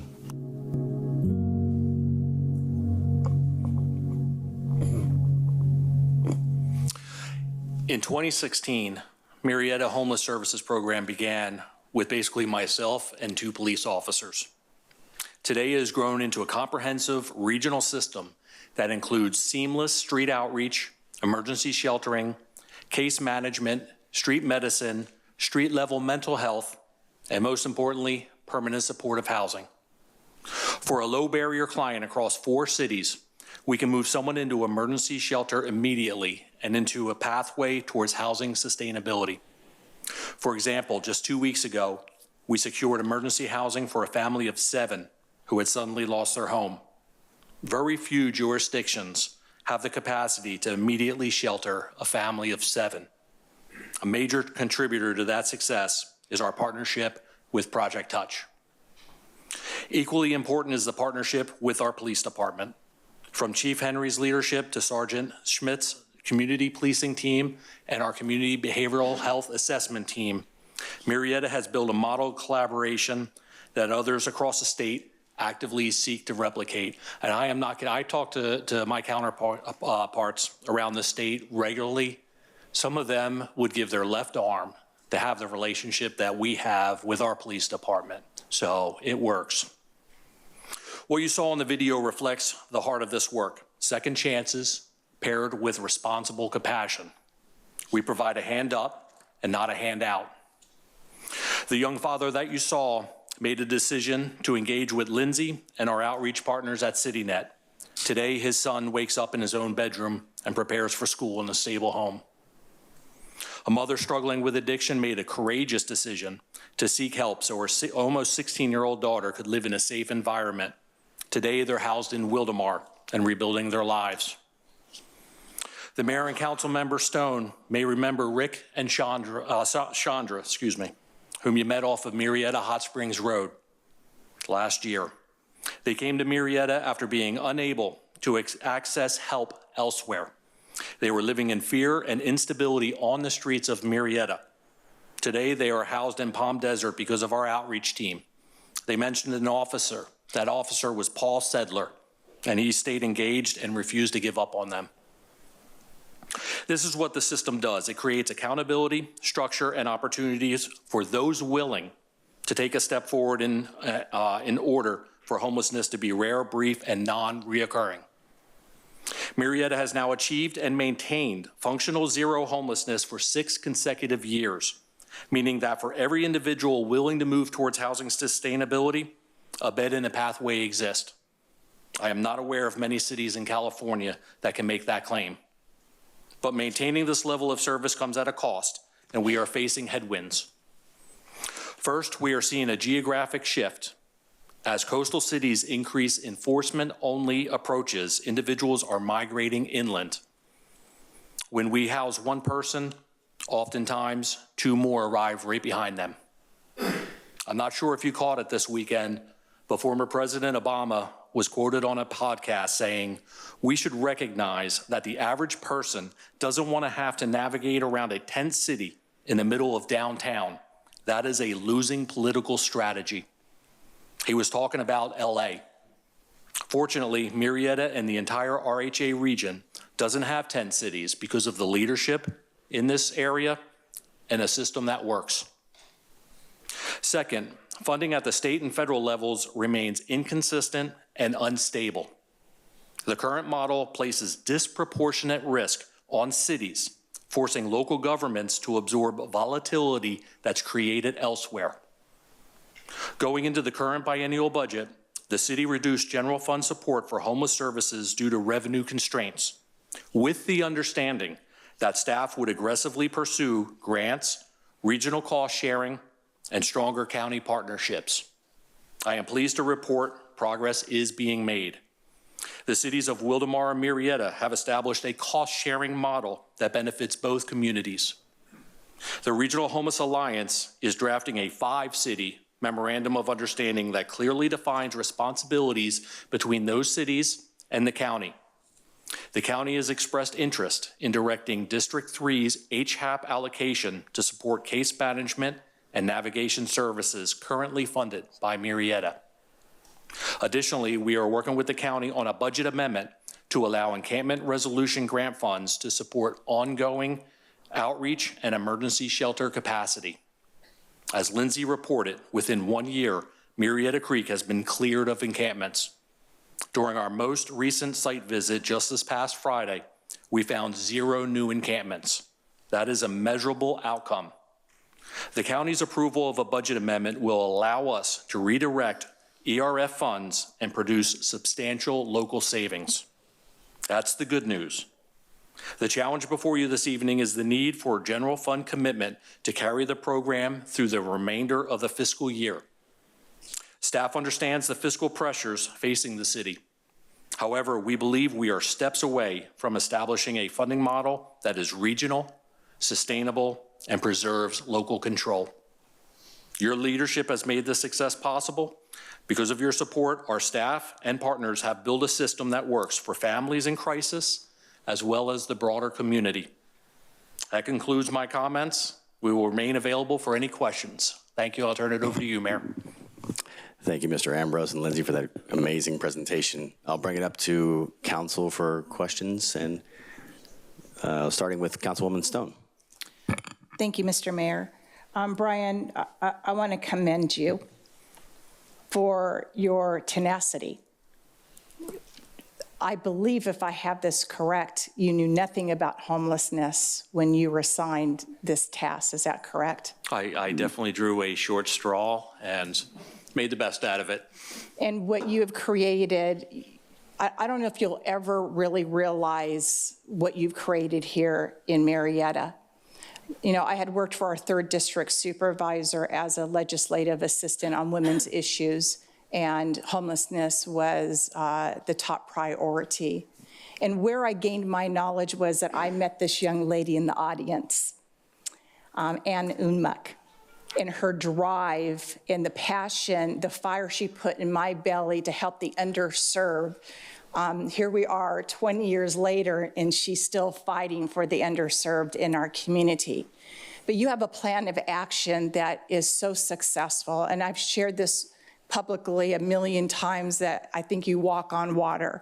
I wish the state of California would adopt the plan, the successful plan that you have implemented here in Murrieta, and you're mentoring Lindsay here, who I could tell you that when I see her engage with the homeless population and how they gravitate towards her. And when the mayor and I were when we met that couple, you know, our hearts broke for them, because we truly believe sometimes it's not just a second chance, but it's a third and a fourth chance. Mm-hmm. Because when you're dealing with mental behavior health, alcohol, drugs, trauma, it takes a few times to convince this population that there are resources, there are treatment facilities, and there are successes. And the humanity that you give our homeless population is just absolutely remarkable. So I just want to thank all of you that are here to support our homeless population, because they deserve second and third and even fourth chances. So God bless you, and thank you for all that you do. Thank you. Thank you. Thank you, Councilwoman Stone. Ron, Mr. Mayor Pro Tem Holliday, do you have any questions? I do have a question. And I agree, great presentation. And all the work you've done should be shouted from the rooftop of every city hall in the state, if not the country. Can you better explain what changed from when we adopted the budget originally?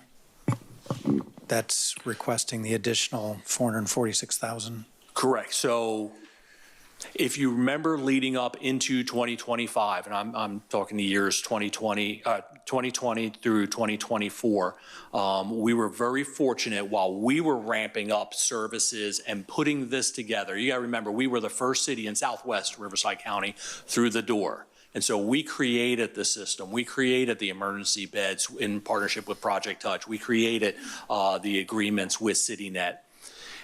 It's costly. We were very fortunate at that time that first there was the Emergency Solutions Grant. So we received about $1 million, or it was just slightly less than $1 million from the county. That was our first large scale grant. We did so well on that one, the county actually gave us some additional funding. And then we received a few more grants, and then the large Encampment Resolution Fund. So while we were ramping up service, the grants were coming in, and staff was, we were open and honest with the city council that, you know, these grants, the federal government, the state government, they are not as consistent as we think we are. And so that funding is starting to dry up. So by 2027, the Encampment Resolution Fund grant will be over. So we started working with the county. So what changed is our service levels kind of continued to ramp up to meet the demand. The state and federal funding is no longer available, and so we are looking at kind of different funding strategies with the county. Okay, and we got 6.6 million from the county? 6.6, so. Which is your we received, the county applied for the Encampment Resolution Grant in total for the 4 cities down here, and they received $12.6 million. This is the first time in the last 2 cycles that they've had with other cities in Riverside County, they handled all administration, all staffing, and they gave the cities $100,000. We were not interested in that. We created a system that's a little bit different. And so they gave us $6.6 million, and that pays for 50% of Lindsay's time, 100% of the time for her administrative assistant, and then a consultant that we also have. And then obviously the city net agreements and some other contracts that we have. And that expires in 27? That expires June of 2027. And so this 446,000 is the city's portion to get us to that point? To get us to July of this year. Oh, just in July of this year? Correct. And I believe at that time, we will have significant progress with the county. So what this action does tonight is right now we pay general fund for street outreach for a team of 2, and then we pay for our emergency shelter beds over at Project Touch. This grant, this budget amendment is going to allow us to fund, because we cleared out Murrieta Creek. The service-resistant people are still existing. They're impacting our cities. They're impacting Wildomar and they're impacting Murrieta. So we've asked the county to allow us now to use the encampment resolution grant to address those problems in our city. They've tentatively agreed. And then we asked for them to fund up to 5 emergency beds per night. So that would be a significant cost savings. In addition to that, we have HAP and a few other fundings. As a matter of fact, I just got off a call with the county deputy director today, 2 hours ago, and there's an additional $700,000 that they're hoping to deliver our way. So when do you expect to have that finalized? The discussions with the county. If the cities make significant progress on an MOU, we'll be meeting with the actually 2 supervisors to discuss the funding for HAP. That's about $250,000 that will pay for our current housing navigators at the shelter. The budget amendment with the county for street outreach as well as for emergency beds, I think we should find out about that in the next, in weeks, hopefully days, but it may be weeks, and then some paperwork to fill out there. Okay. Appreciate it. You guys are doing a great job. The statistics speak for themselves. If the county can't see that, they must be blind. Oh, the county sees it. They're very appreciative. Good. Thank you, Mayor Pro Tem Holliday. Councilwoman DeForest. Thank you, Mayor. Wouldn't you think that programming success would equal dollars following? Wouldn't that make There's a lot of ways for me to answer this, and I'm going to try and be very politically correct. The funding strategy of the county is to fund where the problem exists more so than other areas, and not necessarily on success. So because District 3 is at a disadvantage because we're so successful, we receive a lot less than all the other districts. So your desert and Riverside area, while they're doing significant work out there, they receive the lion's share because they have larger homeless populations. It almost incentivizes you not to reduce your homeless population. It drives me nuts. Fortunately, or unfortunately, I've recently been elected to the Board of Governance of the Continuum of Care. So we're going to address those funding strategies in the next few years. nice that you're there for us. Of the $446,000, is that just Murrieta's contribution, or are the other cities also contributing equal amounts to move the pendulum to the June date? So right now, all 5 of the cities, you're going to hear me rotate between 4 and 5 cities in Southwest Riverside County. We're attempting to put the MOU together. Each kind of operates still in their own little silo. They have their own budgets. They need to make sure that they're accountable for those budgets. So Temecula has their own budget. Lake Elsinore has their own budget. Menifee is attempting to put together a budget. The only 2 that kind of share these resources is Wildomar and Murrieta. They pay us for a day and a half of service for Lindsay and for the street outreach team. So that $400,000 is our part of our program. Okay.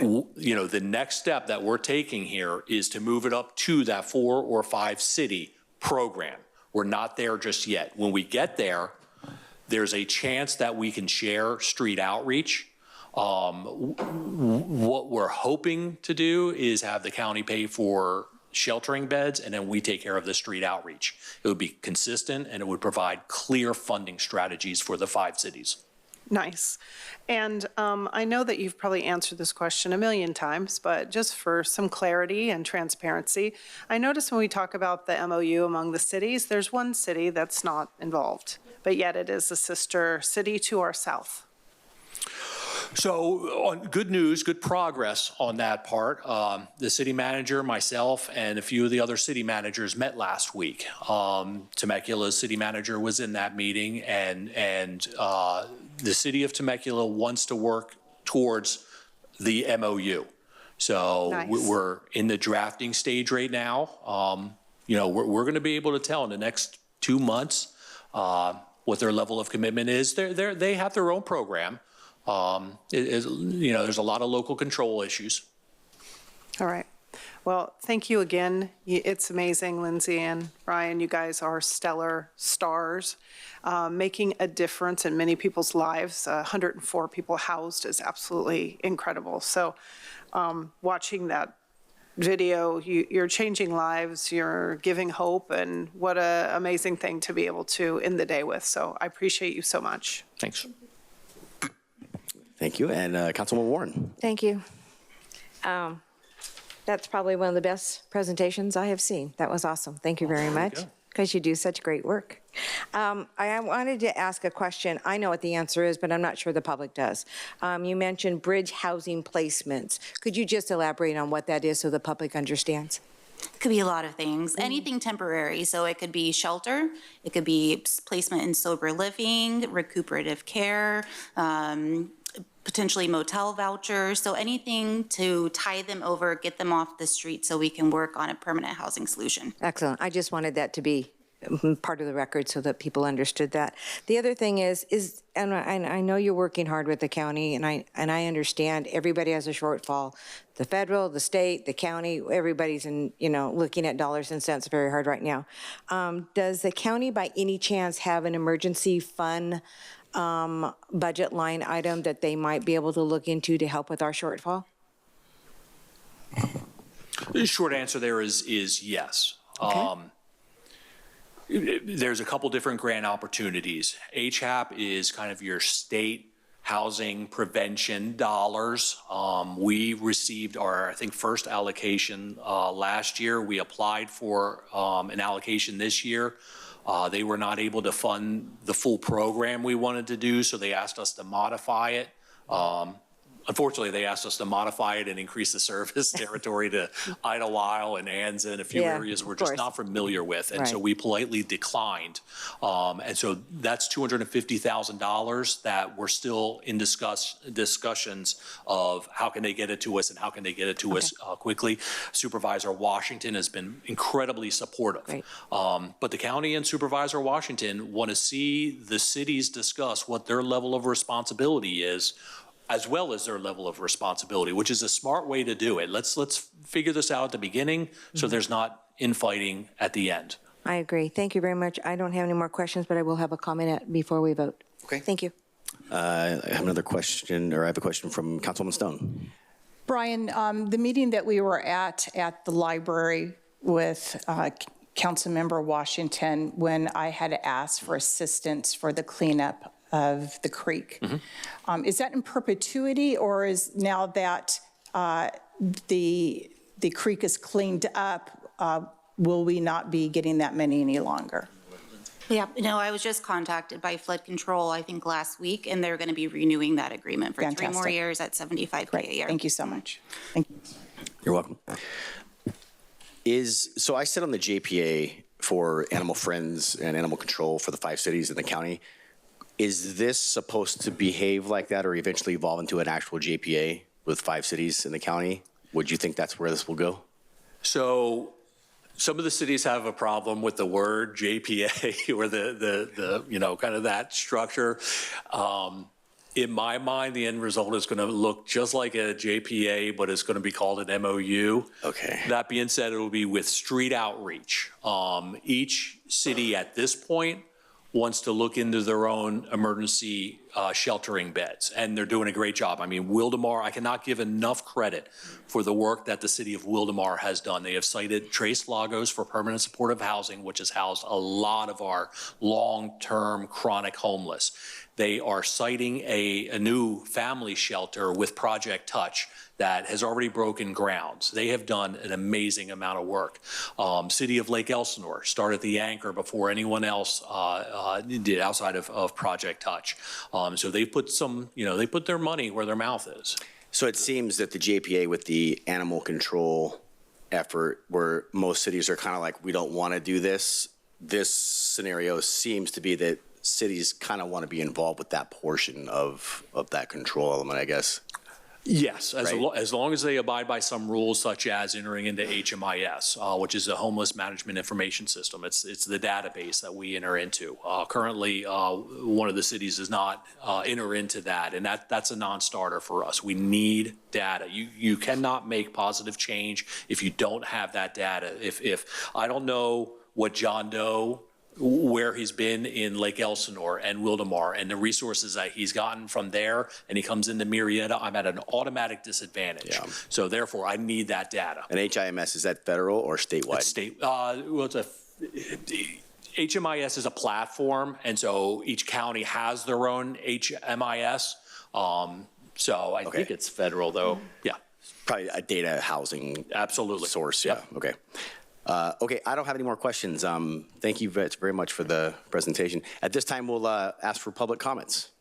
Thank you, Mr. Mayor. Ann Unmach.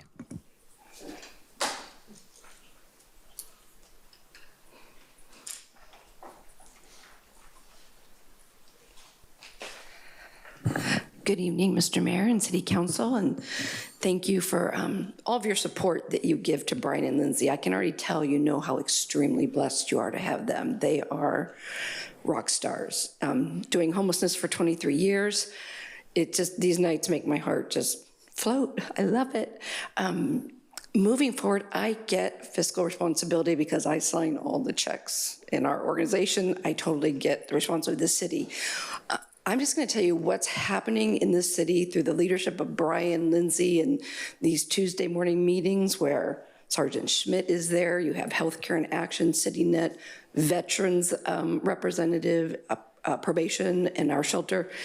Watching what happens when they have their little meetings, they have the pulse on their finger on the pulse of homelessness to a T every week. It's amazing to watch.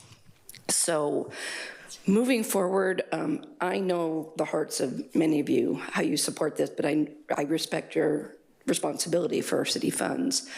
Brian will tell you, I've not been known to be politically correct, never accused of that, so I am also advocating however I can, going to dinner with some of the money decision makers at the county and having meetings and totally advocating that they give the money for this effort, because the Regional Homeless Alliance and everything it's accomplishing is amazing. I do have some hopefully promising news with our neighboring city. The new mayor, Jessica Alexander, invited myself and our board and Lisa McConnell, wave, Lisa, our former chief of police in Temecula, she's on my board, and our whole board went and met with Jessica, and it was a very honest, candid, positive conversation. We also, the two of us were at Rock Your Red, had a great conversation with Matt Ron, and when the question goes, we're not participating in this, we go, no, you're not. So we're trying to advocate for our neighbors. I thought what was important is, and Jessica is going to come to sit in. I said, you need to sit in on one of these Tuesday meetings to see what real homelessness, proactive cities do, because the contrast between Murrieta and Temecula is night and day, what's visibly happening. Do you guys get that on camera? Yeah, well, it just is. And I tell them, I go, the #1 call volume that comes in our office, and I educate them, is the city of Temecula. And we don't take all those people, and I'm encouraging them to participate. I'm almost out of time. I just can't say enough about the effort, and you guys get a lot of credit for backing this and continuing to fund it. So I thank you from the bottom of my heart. Also, a side note, I don't know if you can do this, but we were just notified from a Mattress Company go out of business. They're going to donate 2,400 brand new pillows. I would gladly donate those to you to have the ultimate pillow fight fundraiser, and all the money can go to this effort. And that's all I got. Thank you so much. You're welcome. Thank you. John against Cindy pillow fight, I see. There we go. Madam City Clerk, any other public comments? That concludes public comment. Thank you very much. I'll bring it back up to council if there's any parting comments for this item. Councilmember Warren. Thank you, Mayor Lavelle. Okay. Health and Human Services County, in my opinion, needs to make this a line item. Not a once-in-a-while grant, not a once-in-a-while wish and a prayer. It needs to be a line item. They need to buy into this program, 100%. It really amazes me how everybody has either dumped a problem on us, on cities, or expect us to pay for the problem that they've created. And that's all I'm going to say about that. We should be so darn proud to have our team that is making a difference. And not just a difference, but you're making a difference in lives, and you are changing lives for the better. These people in need have no hope. You've given them hope. I know our staff is continuing to keep the county engaged and keeping other cities at the table. Keep getting them at the table was huge. And I want to thank our city manager and Brian. I know the conversations you had at the conference were excellent, and I'm really grateful for that. I want you to hear me loud and clear. We cannot afford to go backwards. We cannot. That is not what this city is asking for. Our residents, especially up in the Knowles area, which is in my district, constantly says, please keep this program funded, because they have some rural areas behind them that can be with unsheltered people, and that scares them. We need to do all we can to make this program move forward, and I'm very much in favor of this, of us funding this for the next 6 months and see where we go from there. Thank you. Thank you, Councilwoman Warren. Councilwoman Stone. Thank you, Mr. Mayor. Again, Brian, to your entire team, I know that we have actually a large population of homeless in our community, but you would never know it because of our successful outreach team and the resources and the partnerships that we have with Project Touch and even the County of Riverside. And we do know that there are other areas in our county that are struggling with their homeless population. You can't put a price on quality of life. And you have a proven success formula. And I believe that we must continue to support that for our residents, for our businesses, and even for our homeless population, because we do have the resources, we do have the services, and we do have programs available to them. So with that, I'd like to make a motion to fund the budget. So thank you, Mr. Mayor. Maybe we could do a hashtag, Gavin, look at this, or this is how you do it. So you guys are amazing. I appreciate everything you do and will continue to do for the city to keep it, one of the best performing cities with regards to the homeless population and having resources available to help in the ways we can help. So I have nothing else to say other than thank you. Anyone else? No discussion? Final words? All right, we got a motion, and we got a second already by Mayor Pro Tem Holliday. Let's vote.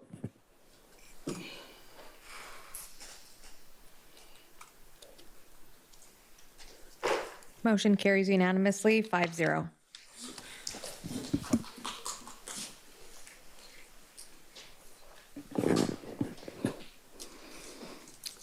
Mr. Mayor? Yes, ma'am. Now is the time for council member requests. To add or withdraw items to future agendas, there will be no discussion on the request. A brief explanation of the request may be given. The merit of the items being requested may not be discussed or debated. Are there any city council requests? Mr. Mayor, I'd like to request an item. Hold on. We got Councilwoman DeForest in the queue. Go ahead. Thank you, Mayor. I just like to step back and say that that we can all agree. I'd like to bring Kratom back, and I'd like to modify it. That 7-OH needs to be completely banned, and that natural Kratom is for sale for 21 and over. And then we can get some more information, so my fellow council members can get all the information that they need, and so that we can have clarity on the issue. So, just for clarity, I think the second part of your ask, we already have calendared for that discussion. to bring it back at the next meeting. Oh, So we can have, I know that we had asked for some information to be brought forward, but I think that, we all agree that we should expedite this to protect our youth and residents and set a precedent. So I'm just asking that we just do those two pieces of what originally was brought forward. And yes, if I may, I thought we already had consensus to bring it back. You're just asking to bring it back sooner. yes, because there was a lot of caveats on that. Mr. City Manager? Can I say something, Councilmember Holliday?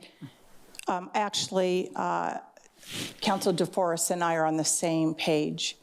My request was to bring it back at our very next meeting to ban natural kratom, synthetic kratom 7-OH for those that are 21 years and younger, and continue the conversation about natural kratom for those that are over 21 years of age. Councilmember Stone, can I just clarify what you just said?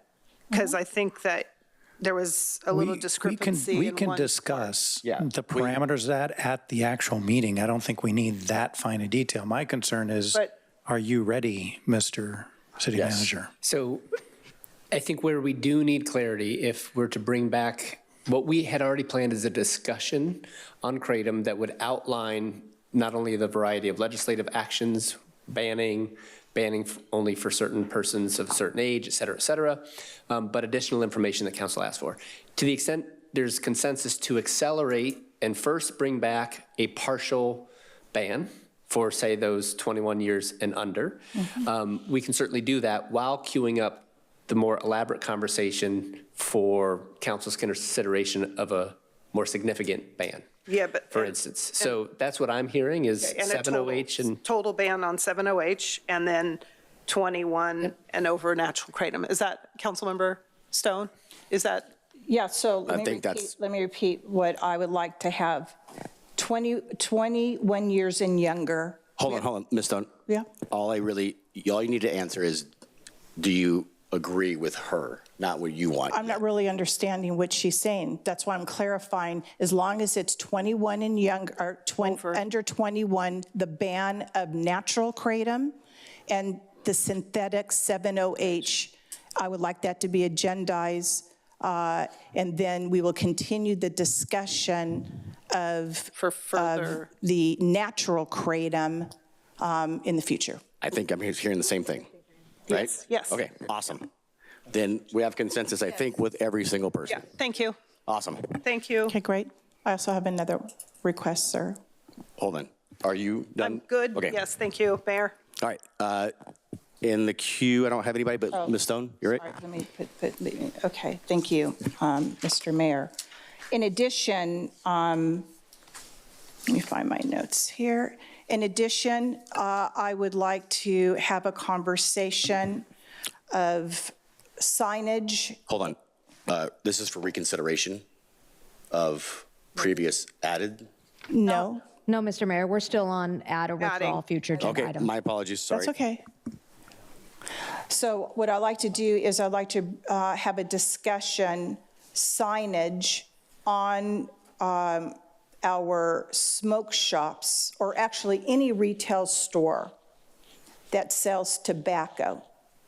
I would like to have a signage on the front door that anything related to the sale of tobacco must be on their front door. in making sure that we hold our businesses accountable and our youth understand when they walk through that door that they know that our retail stores cannot sell tobacco items to those 21 and younger. They have that, right? Yeah, we already have that. They have that. And they have that little paraphernalia as well. It's 18. I don't know. I don't know what's required by law currently, and how this would contrast with that. So if it's something, are you council able to wants look present. into to see if that is a policy that we can adopt? Yes. So the ask is for a discussion on that information. I think with some, or do you want to ask Mr. City Manager to maybe just report back his findings for if that needs to be a discussion? Okay. So I'm sorry. I'll get a pillow next time. Wait, stop. Just a little. Yeah. That's right. Okay. Ducking and weaving over here. Clear as mud? Crystal. All right, yeah, crystal clear. All right. Mrs. Stone, or Councilwoman Stone, all right, do you have anything else? No. I don't know why I keep doing that. It doesn't look like there's anyone else for that. Thank you. You may continue, Madam City Clerk. Thank you. Now we are moving on to reconsideration, Mr. Mayor. Any council member who voted on the prevailing side of the original motion may move a reconsideration to consider new information or correct inadvertent errors on a non-public hearing item at the same time or the next meeting. At this time, are there any requests from the City Council for any reconsiderations? Seeing none, Mr. Mayor. Thank you very much. At this time, we're moving on to public comments for non-agendized items for the closed session. Madam City Clerk, do we have any public comments? Seeing none, Mr. Mayor. Thank you. We will be moving into closed session. Madam City Clerk, would you please go over the closed session agenda? City Council will conduct a closed session pursuant to Government Code Section 54956.92. There is a significant exposure to litigation in 3 cases. This council will also conduct a closed session pursuant to Government Code Section 54957.6 with the city manager, assistant city manager, deputy city manager, city attorney, and the city's negotiators regarding labor negotiations with the Murrieta Police Officers Association, Police Management Association, Firefighters Association, and Fire Management Association. That concludes closed session announcements. We're going to adjourn to closed session. Thank you.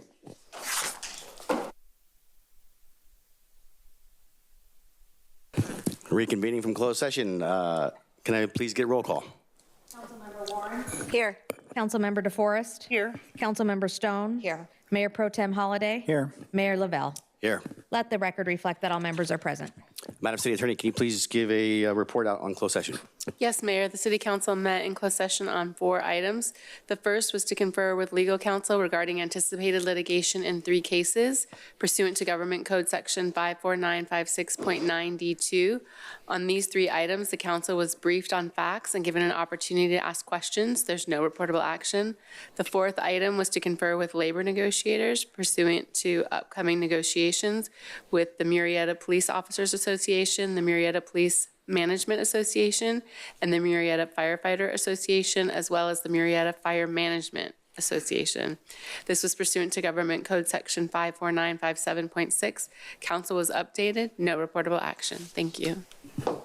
Thank you. And for tonight's adjournment, I have something special, real personal to me, and I appreciate council and staff and everything they've done tonight to make this happen.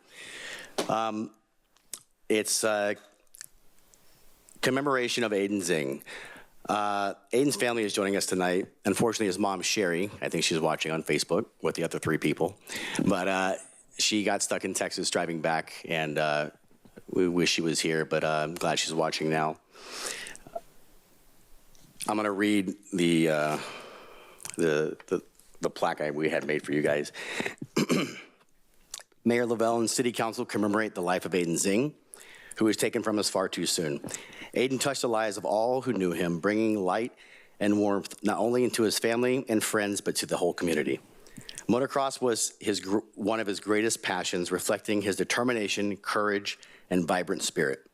Throughout February 2026, City Hall will be illuminated in green, the colors of Aiden's motocross jersey, as a tribute of his memory and enthusiasm he brought to the sport he loved. His jersey, number 39, became a lasting symbol of his dedication and drive on the track. In recognition of Aiden's life and legacy, a brick inscribed with AZ39 will be placed in Town Square Park, offering permanent place for reflection and remembrance. Though his time with us who loved him was far too brief, his impact will resonate for generations to come. I've got a nice picture with City Hall being lit up in green on top of this. All 5 of us have signed this. We'd like to invite the family to come down and grab a picture, and we'll go outside and take a picture in front of the building. Let's, everybody just go take a picture. I think that'd be cool.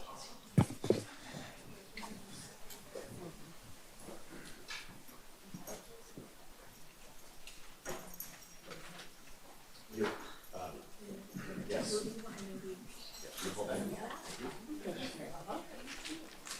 What if my whole life could you flowers? Oh.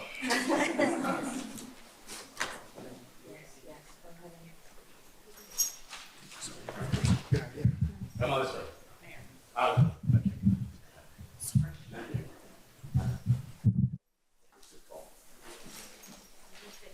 Yeah.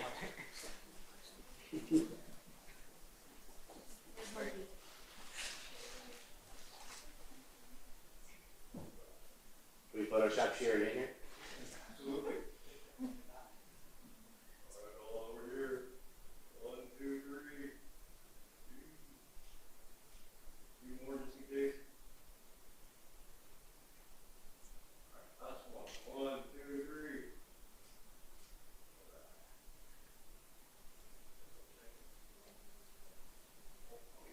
Oh yeah, give me that shot. Look what I said, man.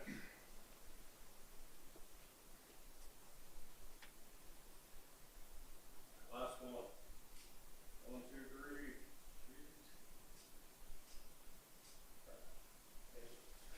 How can we get a copy of this?